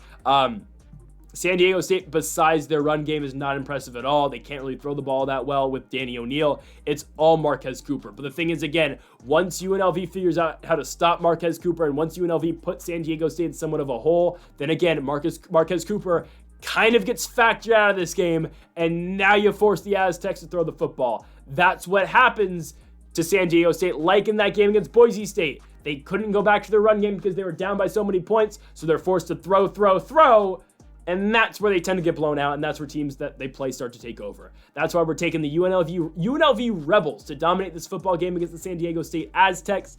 The line, 20.5 points. UNLV should get that one easy. Again, it's a late night game in Las Vegas, and I'd expect the Rebels to go out there and prove why, they're still in contention here to make the Mountain West Championship game. Give me the UNLV Rebels to win this game at home. Again, the only reason they're getting kind of screwed right now in the Mountain West, championship game is because they had to play Boise. But Colorado State didn't have to play them, UNLV, or Boise at all this season. And Colorado State might stroll on over into the Mountain West Championship game and deny us of that Boise State UNLV rematch, which sucks, but it's how things are looking out right now. Give me UNLV, though, to dominate San Diego State. They'll win the football game. They'll cover the 20.5 points as well. All right, on to our feature games. We start off first with Texas going on the road to Fayetteville to take on the Arkansas Razorbacks. We like Texas in this game. 13.5 points. It's a lot, but I think if any team's going to do it, it's going to be Texas, right? I mean, a dominant victory last week at home against Florida. I get now they get to go on the road, rivalry game at Arkansas. I get that. But I still think Texas wins. Arkansas is coming off a huge loss 2 weeks ago to Ole Miss, 63-31. And obviously, again, Ole Miss coming off their biggest victory of the season against Georgia. It looks like Ole Miss is going to be in the postseason this year. And Jackson Dart is one of the best quarterbacks in college football. We've been saying it all season long, and he has officially come to what we thought he was going to be early in the season. Regardless of that, Arkansas is a team that's 5-4 this year. They're 3-3 in the SEC, wins over Auburn, Tennessee, and Mississippi State. But unfortunately for them, they're running into Texas. Again, Texas had that one bad game against Georgia. They were competitive against a tough Vandy team. But other than that, Texas has not played a competitive game all season long, and I don't expect Arkansas to give them that competitive of a football game here. I just wouldn't. You've got Taylor Green still out, I believe, or is he? I don't know. It's not going to be Taylor Green or Malachi Singleton, regardless. Who I don't really care who plays quarterback for Arkansas in this football game because Texas just has too much talent to not win this football game. They're one of the best teams in college football still. I'm not going to say they're the best team in college football. Again, it'll all come down to their game against A&M at the end of the season, but Texas is very expected to make the postseason, obviously. I mean, they would need to lose 2 of 3 to not make the playoffs. I would still say they are the favorites to win the SEC this season. I wouldn't mind seeing Ole Miss play them in the SEC title game. We'll see again where Ole Miss goes, obviously, coming off that Georgia victory, and we're going to have some things to say about the Georgia Bulldogs later on, but it looks like Ole Miss is going to finish 10-2 and 6-2 in the SEC. I think Texas beats Arkansas here. This goes without saying. Obviously, again, Quinn Ewers, there's a little screenshot of him that went on and came out on Twitter. If I repeated everything he said in that, I'd probably get demonetized. Maybe I would. But, if you're the starting quarterback at Texas, I guess you can just say this. And you know what? It worked for him. So let's read it, I guess. I'm reading as Quinn Ewers. Just one, please. Just not a pick. Just a pick, not even a vid. Because I want to see your, starts the P, ends with a Y. And today, girl's name's Audrey. Just one. Why? Why though? Why can't you send one? Why though? Just one. Fine, whatever. Booty. And she goes, okay, and literally sends a photo. Quinn Ewers replies, take it off. She says, okay. Why is this so, it's viral because it's funny. Now, okay, this might not be real in all fairness. This is probably fake, I think. But if it's real, it's been going around. Hell, it's got, 17,000 likes, 38,000 likes, and, whatever, it's blowing up, right, on Twitter. Now, if it's real, hey, game is game. That's all I'm saying. It worked. If you're the starting quarterback at Texas, I guess you get to say that, right? Like, again, people are clowning Quinn Ewers. I don't know. I don't know what this, again, if this girl's trying to clown Quinn Ewers for this, bro got what he wanted. I'm just saying. Anyways, I just had to mention that because Quinn Ewers has been blowing up on Twitter all day long. Again, is that real or not? I don't know, but it's funny. Texas and Quinn Ewers will win this game. They will absolutely dominate Arkansas, I think, in Fayetteville. Again, I understand they're on the road, but I think Texas is the way better team. Next up, we go on to Boulder. Colorado takes on Utah, and the Buffs are going to continue to dominate, and their pathway to the Big 12 championship game continues, and it continues with a win at Utah. Colorado controls their own destiny now to the college football playoffs. Their toughest game is going to come next week at Kansas at Arrowhead Stadium. We'll get to that.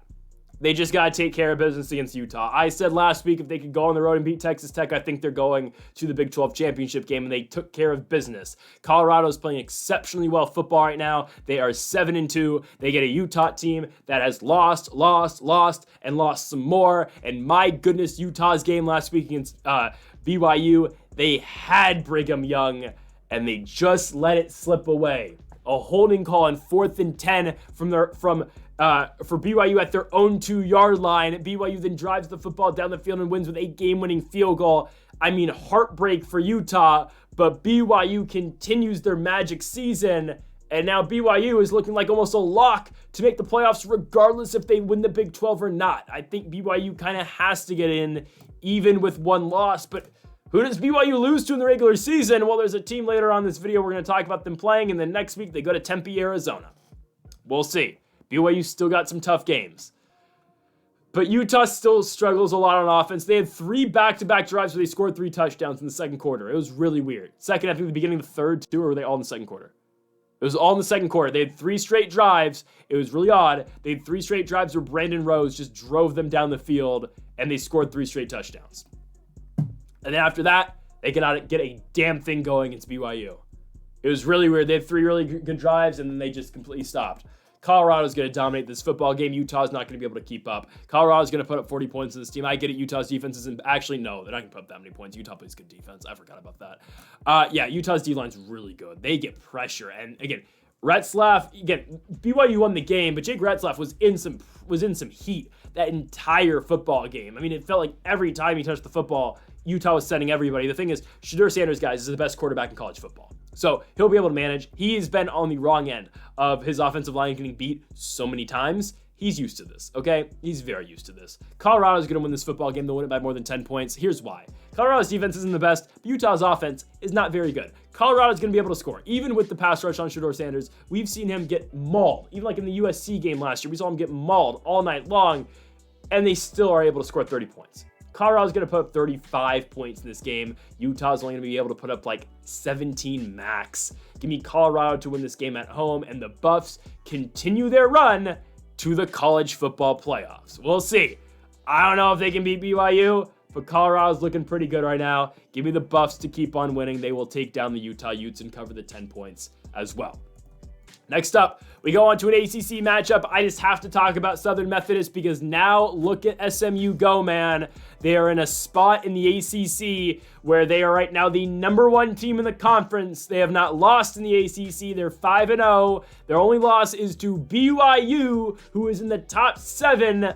Look at Southern Methodist, man. They have one of the best offenses in all of college football. That win over Pittsburgh, I understand Pittsburgh just lost to Virginia. Don't give a damn. Still a great victory for SMU. Shout out to Kevin Jennings and the SMU Mustangs. Brashard Smith is an incredible runner of the football. He's got 900 yards rushing this season, and they are going to beat the living hell out of Boston College. Yes, BC's coming off a victory over Syracuse. It's a good one that they got at home.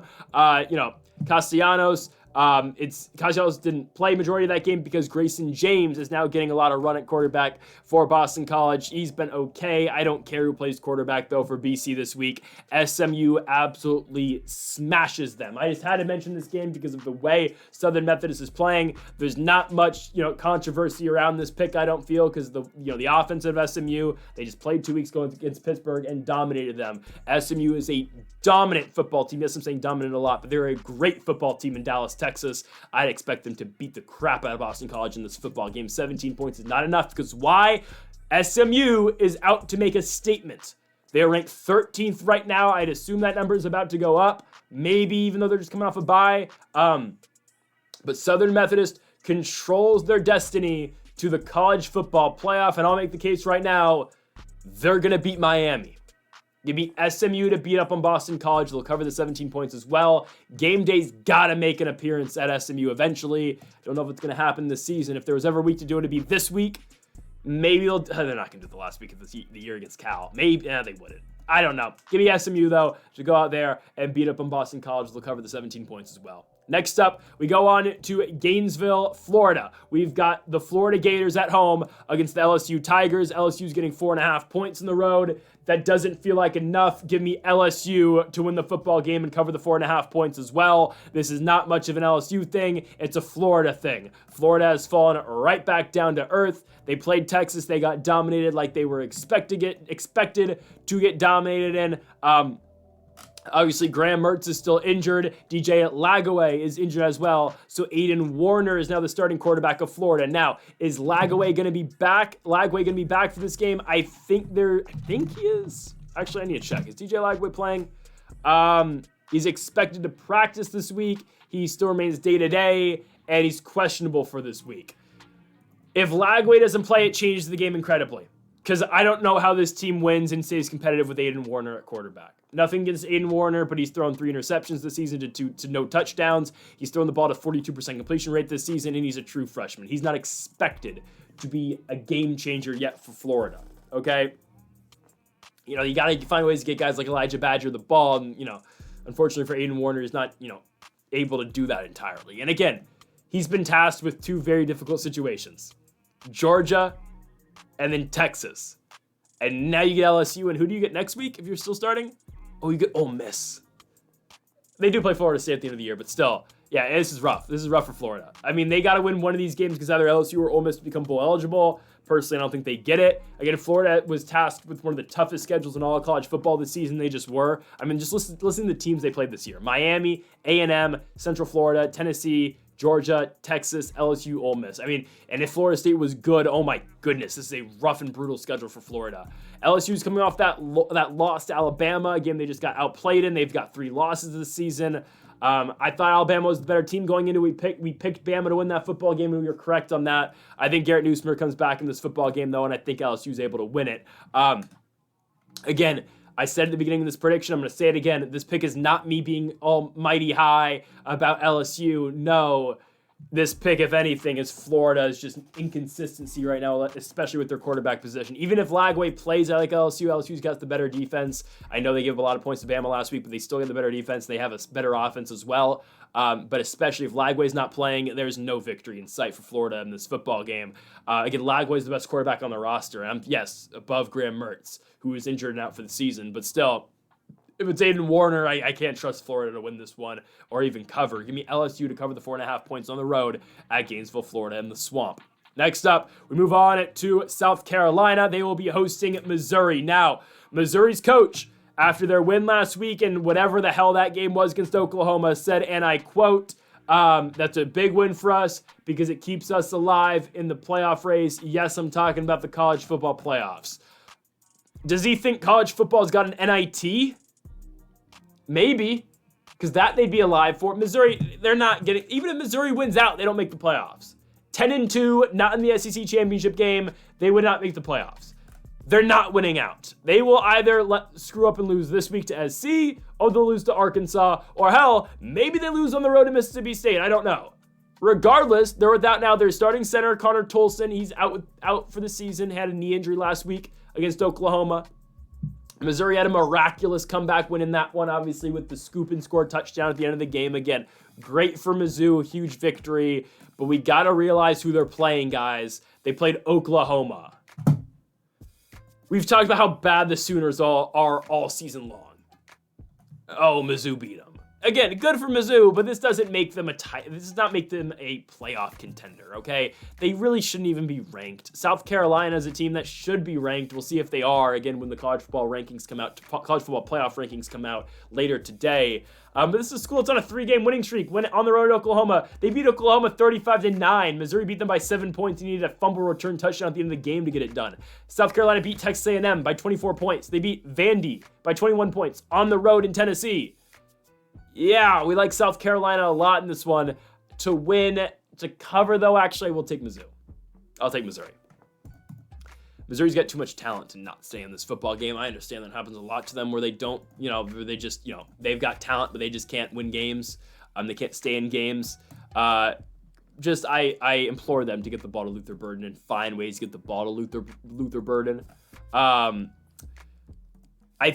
don't know who's starting at quarterback this week, I'll be honest with you. I assume it's Drew Pine. Yeah, it's probably be Drew Pine, the former Notre Dame Fighting Irish quarterback, played at Arizona State last year. Now he's at Mizzou. Pine still has 3 more years of eligibility. Really? Wait, what? How? Injury, COVID year, redshirt. Oh my goodness, he does have 3 more years. Wow. Drew Pine's not that great, but I think Mizzou keeps the game kind of close. 11.5 just feels like too much. I think South Carolina wins it, obviously. And again, South Carolina could win this game by a touchdown and a field goal, and they still don't cover. I don't have a doubt in my mind the Gamecocks win this game. I just think, again, the line is just too much for Missouri not to be in it, especially with their coach saying they're in the playoff race. I mean, maybe he knows something we don't. I don't know. They're not winning, but they're not. But I don't think they're gonna get blown out at the same time. Me South Carolina, but I like Mizzou to cover the spread. Next up, we go on to San Jose State. Good chance I'm going to this game. San Jose State at home versus the Boise State Broncos. It's a big game in the Mountain West. Actually, it's kind of big. It's just Boise's taking on a good San Jose State team. Why am I mentioning this game? Not just because I potentially am going to this game. It's because Walker Agette just played his best game as a college football player last week. I have been a Walker Agette hater. I'm not going to lie. I have actively campaigned for Emmett Brown to regain his starting position as the starting quarterback of this football team. Again, it looks like that ship has sailed. It looks like Emmett Brown will be heading the transfer portal for the second straight season this year. It's fine. He will get a starting job somewhere next year in the Group of 5 level. I believe that. Hell, maybe Oregon State takes him back. I don't know. Walker Agette, though, played his best game last week at Oregon State. Or sorry, maybe Washington State takes him back. Emmett Brown's a Washington State guy. Walker Agette played great last week at Oregon State. 395 yards passing, and Nick Nash, who leads all of college football, they still have 3 games to play, and Nick Nash leads college football in receiving yards. 1,200, give or take. He had 161 last week against Oregon State. He had a 45-yard touchdown overturned and called back in that game. He could have had 200 yards receiving in that game against Oregon State and 2 touchdowns if that touchdown didn't get called back at Corvallis against the Beavers. San Jose State's a weird team. So they looked great last week against Oregon State, but they laid the most massive egg I've ever seen when I watched them play against Fresno State in the Valley a couple weeks ago. I don't think they beat Boise State, but I think they keep this one within 13.5. Okay, this is not going to be a Boise blowout game. Boise's just coming off a 7-point victory at home against Nevada. And yes, Ashton Jeanty continues to produce. 209 yards last week. It doesn't even get talked about anymore because, Jeanty runs for another 200. But that's just expected now. And I'd expect him to run for over 200 again. Actually, no. Guys, this might be Ashton Jeanty's worst game of the season. It might be. I think it will be. I think it's going to be Jeanty's worst game. I think it's going to be Jeanty's worst... oh my goodness. It's going to be Jeanty's worst game, and he's going to run for I don't know if it's going to be worse than the UNLV game. I think he runs for only 130 yards this game. I'll be honest with you. San Jose State's got a great run defense. I've watched this team play all season long. They have a pretty good run defense. They get burnt in the secondary all the time. Their secondary is atrocious at points. And that's why they beat Oregon State, is because Oregon State only runs the ball with Anthony Hankerson. Hankerson still had 120 yards rushing, if I can talk. But 30 carries in that game. Again, how do you beat Oregon State? You force them to throw the ball. San Jose State, their secondary sucks. So they were fine with Hankerson running all day long.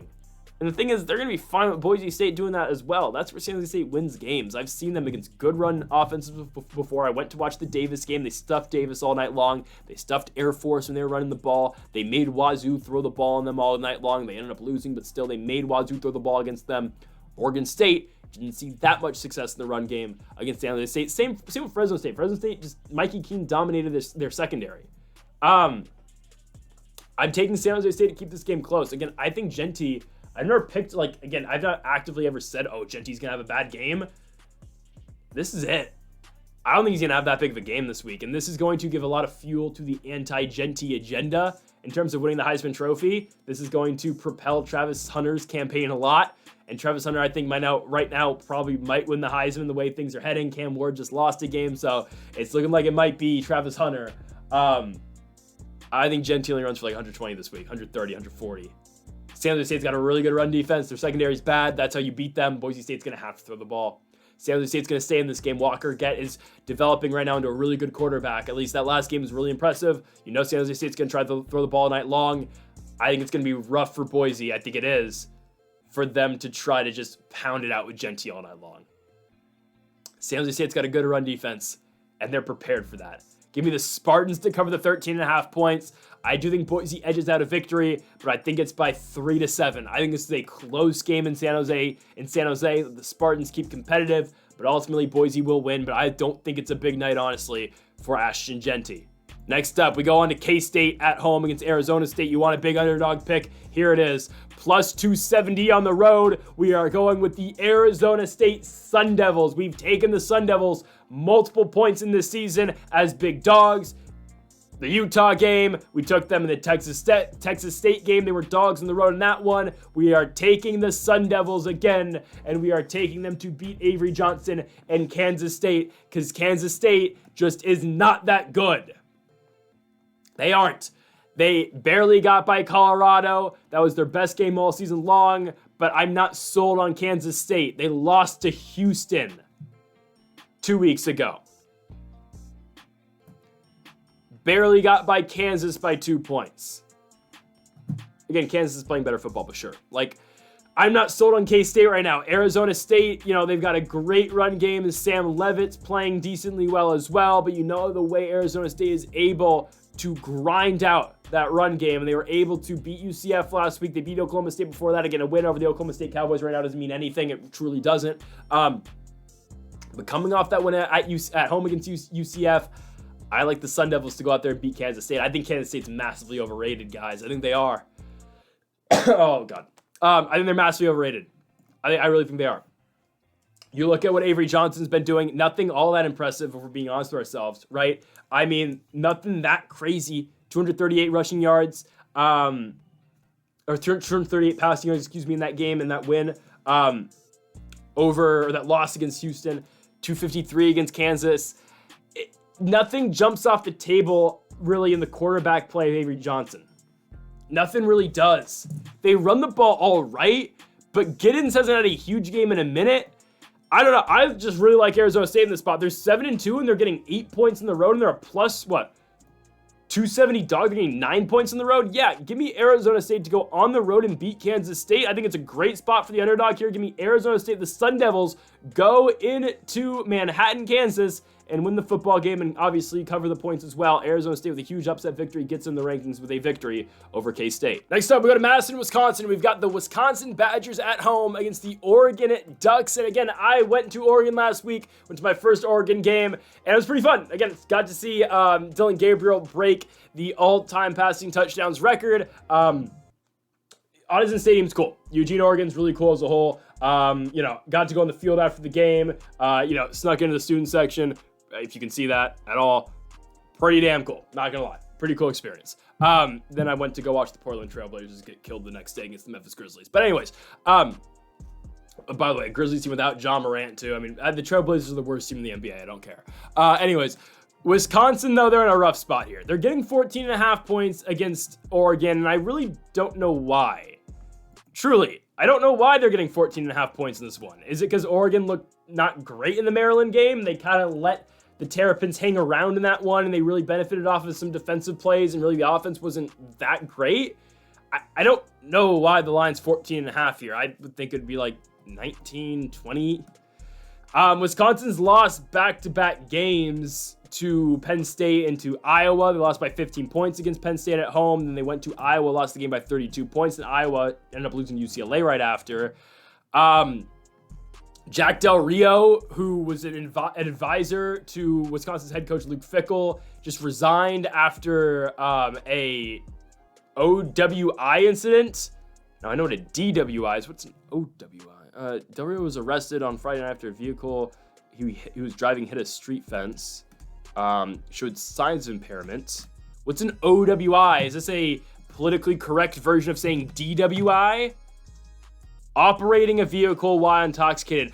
Just say DWI, or I'm old enough to remember when it was DUI. Anyways, driving under the influence. What's an OWI? God.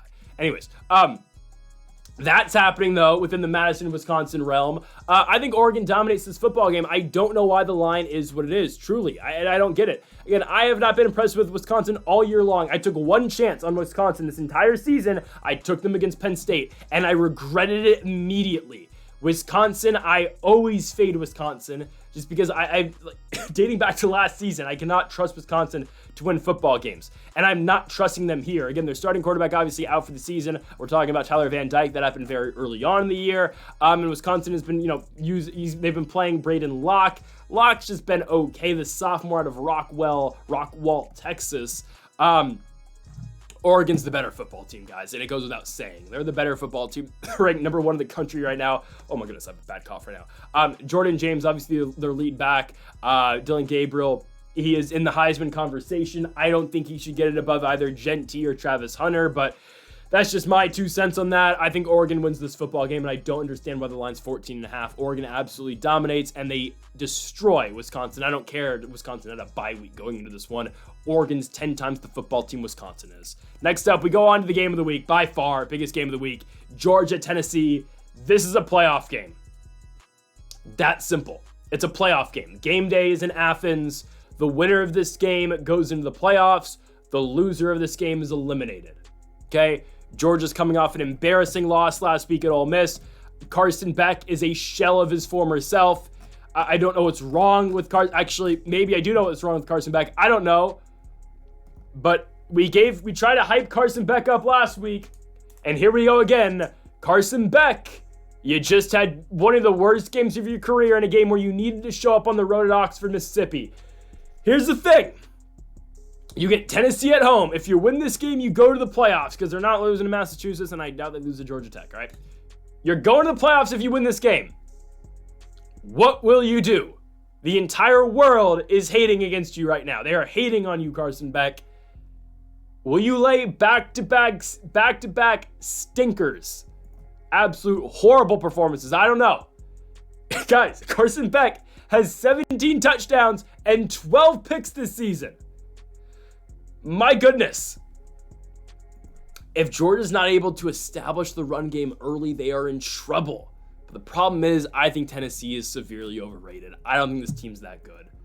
Nico has not been impressive at all this year. They win games because of their run game, and that's about it. Dylan Sampson's great. He runs for 100 yards almost every single night. He's ran for 100 yards every game since September. That's how good Dylan Sampson is. But Nico leaves a lot to be desired in terms of the passing game. Tennessee's defense isn't bad. I'll give them that. That's how they beat Alabama. That's why they're in the spot that they are in terms of the rankings.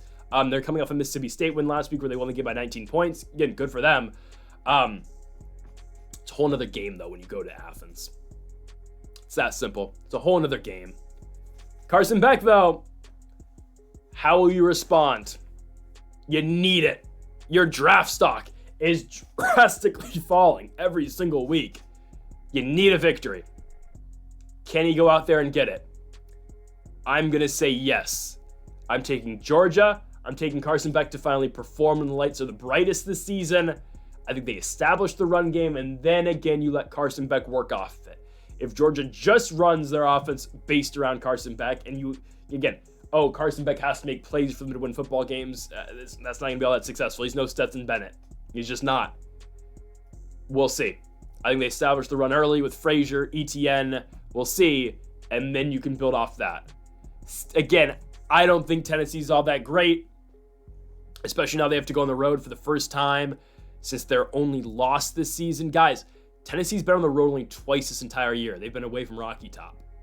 At Oklahoma, they won by 10 points. At Arkansas, they lost by 5 points. Those are the only 2 times this season they've been on the road. They have 2 more road games, Georgia and Vandy. But now again, going on the road for the first time since early October. Yeah, give me Georgia. They'll dominate the football game. They'll win on the front line. I don't think Tennessee's run game is going to be able to get going that well, and I don't think Nico's going to have that big of a day either. Give me Georgia to show up and win this football game. They'll cover the 10 points as well. Carson Beck, man, you need to have it. Give me Georgia to win the football game. They'll cover the 10 points as well at home against the Tennessee Volunteers and basically punch their ticket to the postseason while eliminating Tennessee at the same time. Okay, on to our next game. You want an even bigger underdog? Here it is. The New Mexico Lobos beat Washington State. I've been high on New Mexico this entire season, and I'm going to give a quick disclaimer about New Mexico, guys. They have the worst tackling team in the country. They can't tackle. They're so horrible at tackling. Like, watch New Mexico, Arizona. Watch New Mexico, Wyoming. They can't tackle. But. I think they are able to get it done against Wazoo this week. Okay? I think they are. Washington State is very fraudulent. They are extremely fraudulent. They've won 4 in a row. Fresno State, Hawaii, San Diego State, Utah State. I don't really care. Those teams are not that great. Fresno State obviously has not been very good. Hawaii, San Diego State, Utah State are 3 not great teams in the Mountain West. I understand, again, Braden Schrager and Hawaii have been playing better, but Washington State is a very fraudulent 8-1, guys. John Maytier is good. John Maytier's not having all the success that he was seeing in the beginning of the season. Again, against San Jose State, against UW, right? Against those really good schools. Washington State is ranked, but that's going to come to an end, guys, because they are going to run into Devin Dampier in New Mexico. This is a complete shootout, though. There is going to be 100 combined points in this game. I'm not joking. The over-under 72.5, that seems like a lot. It's probably the biggest line on this entire slate. It has to be. Definitely is, probably. North Texas UTSA 72.5. This one 72.5 as well. Okay. But still, this one's hitting 100, guys. I'm serious. New Mexico's going to win this game 63-50. 55. There, that's my final score prediction. I'm not joking. 63-56. New Mexico wins it. Yeah, it gets to 100 easily. Yeah. Devin Dampier, great dual threat guy, runs the ball a lot, can throw it too, but obviously the run game's where he's going to hurt you the most. New Mexico's going to catch Washington State in this game. And if there was any controversy around, can Wazoo make the playoffs at 11-1 with only one loss to Boise State, and when they're not playing in a real conference schedule, they're playing basically in the Mountain West, but not even in the Mountain West. If there's ever any controversy around that, it ends right now because New Mexico wins this game. Huge dog picks. They're 13-point dogs at home, but we like the New Mexico Lobos in Albuquerque. Plus 380 is the line. We tried to hit this earlier in the year against Wazoo, and we picked San Jose State. We're taking them now against New Mexico. Wazoo's not ending the season 11-1. They're losing one of these games. On the road against a good and explosive New Mexico offense, this is the spot. Give me UNM. New Mexico wins the game as plus 380 underdogs. We like them to go out there and beat Wazoo as we go on to our final game of the week. BYU at home against the Kansas Jayhawks. My goodness, what a victory for the Cougars last week. I mean, man. The undefeated season continues. They are 9-0. They are 3 games away from going undefeated in the regular season. They've got some tough games. Kansas this week is tough. At ASU next week is difficult. Then they get Houston at home. They should win. But this is kind of tough. It's kind of tough for BYU. It is. I think they beat Kansas. Kansas, though, is playing their best football right now. They've won 2 of 3 after starting the season, 1-5. They're now 3-6, beating Houston, lost to Kansas State by 2 points, and they just beat Iowa State. I think BYU does win this football game, though. They struggled on offense last week for the first time really all season, other than the SMU game. But again, that SMU win continues to age better and better. Retzlaff probably had his worst game all season, and he still led a game-winning drive at the end of the game to get them into field goal range to win the game with that game-winning kick, obviously, for the Cougars. They played a bad football game against Utah in the Holy Wars, their rivalry game. You know it had to be somewhat close, and they still found a way to win. They're going to find a way to beat Kansas, and I truly believe that. Sure, the Jayhawks are playing better, but BYU, again, is still one of the best teams in college football right now. They're not fraudulent. We thought maybe that early in the season. No, they are very proven. BYU's good. BYU is legit. They've shown how to fight back and deal with adversity. They did that in the Utah game at the Holy War in Salt Lake City, and they will find a way to beat Kansas. With that defense, they should be able to shut down Daniels in this Kansas offense.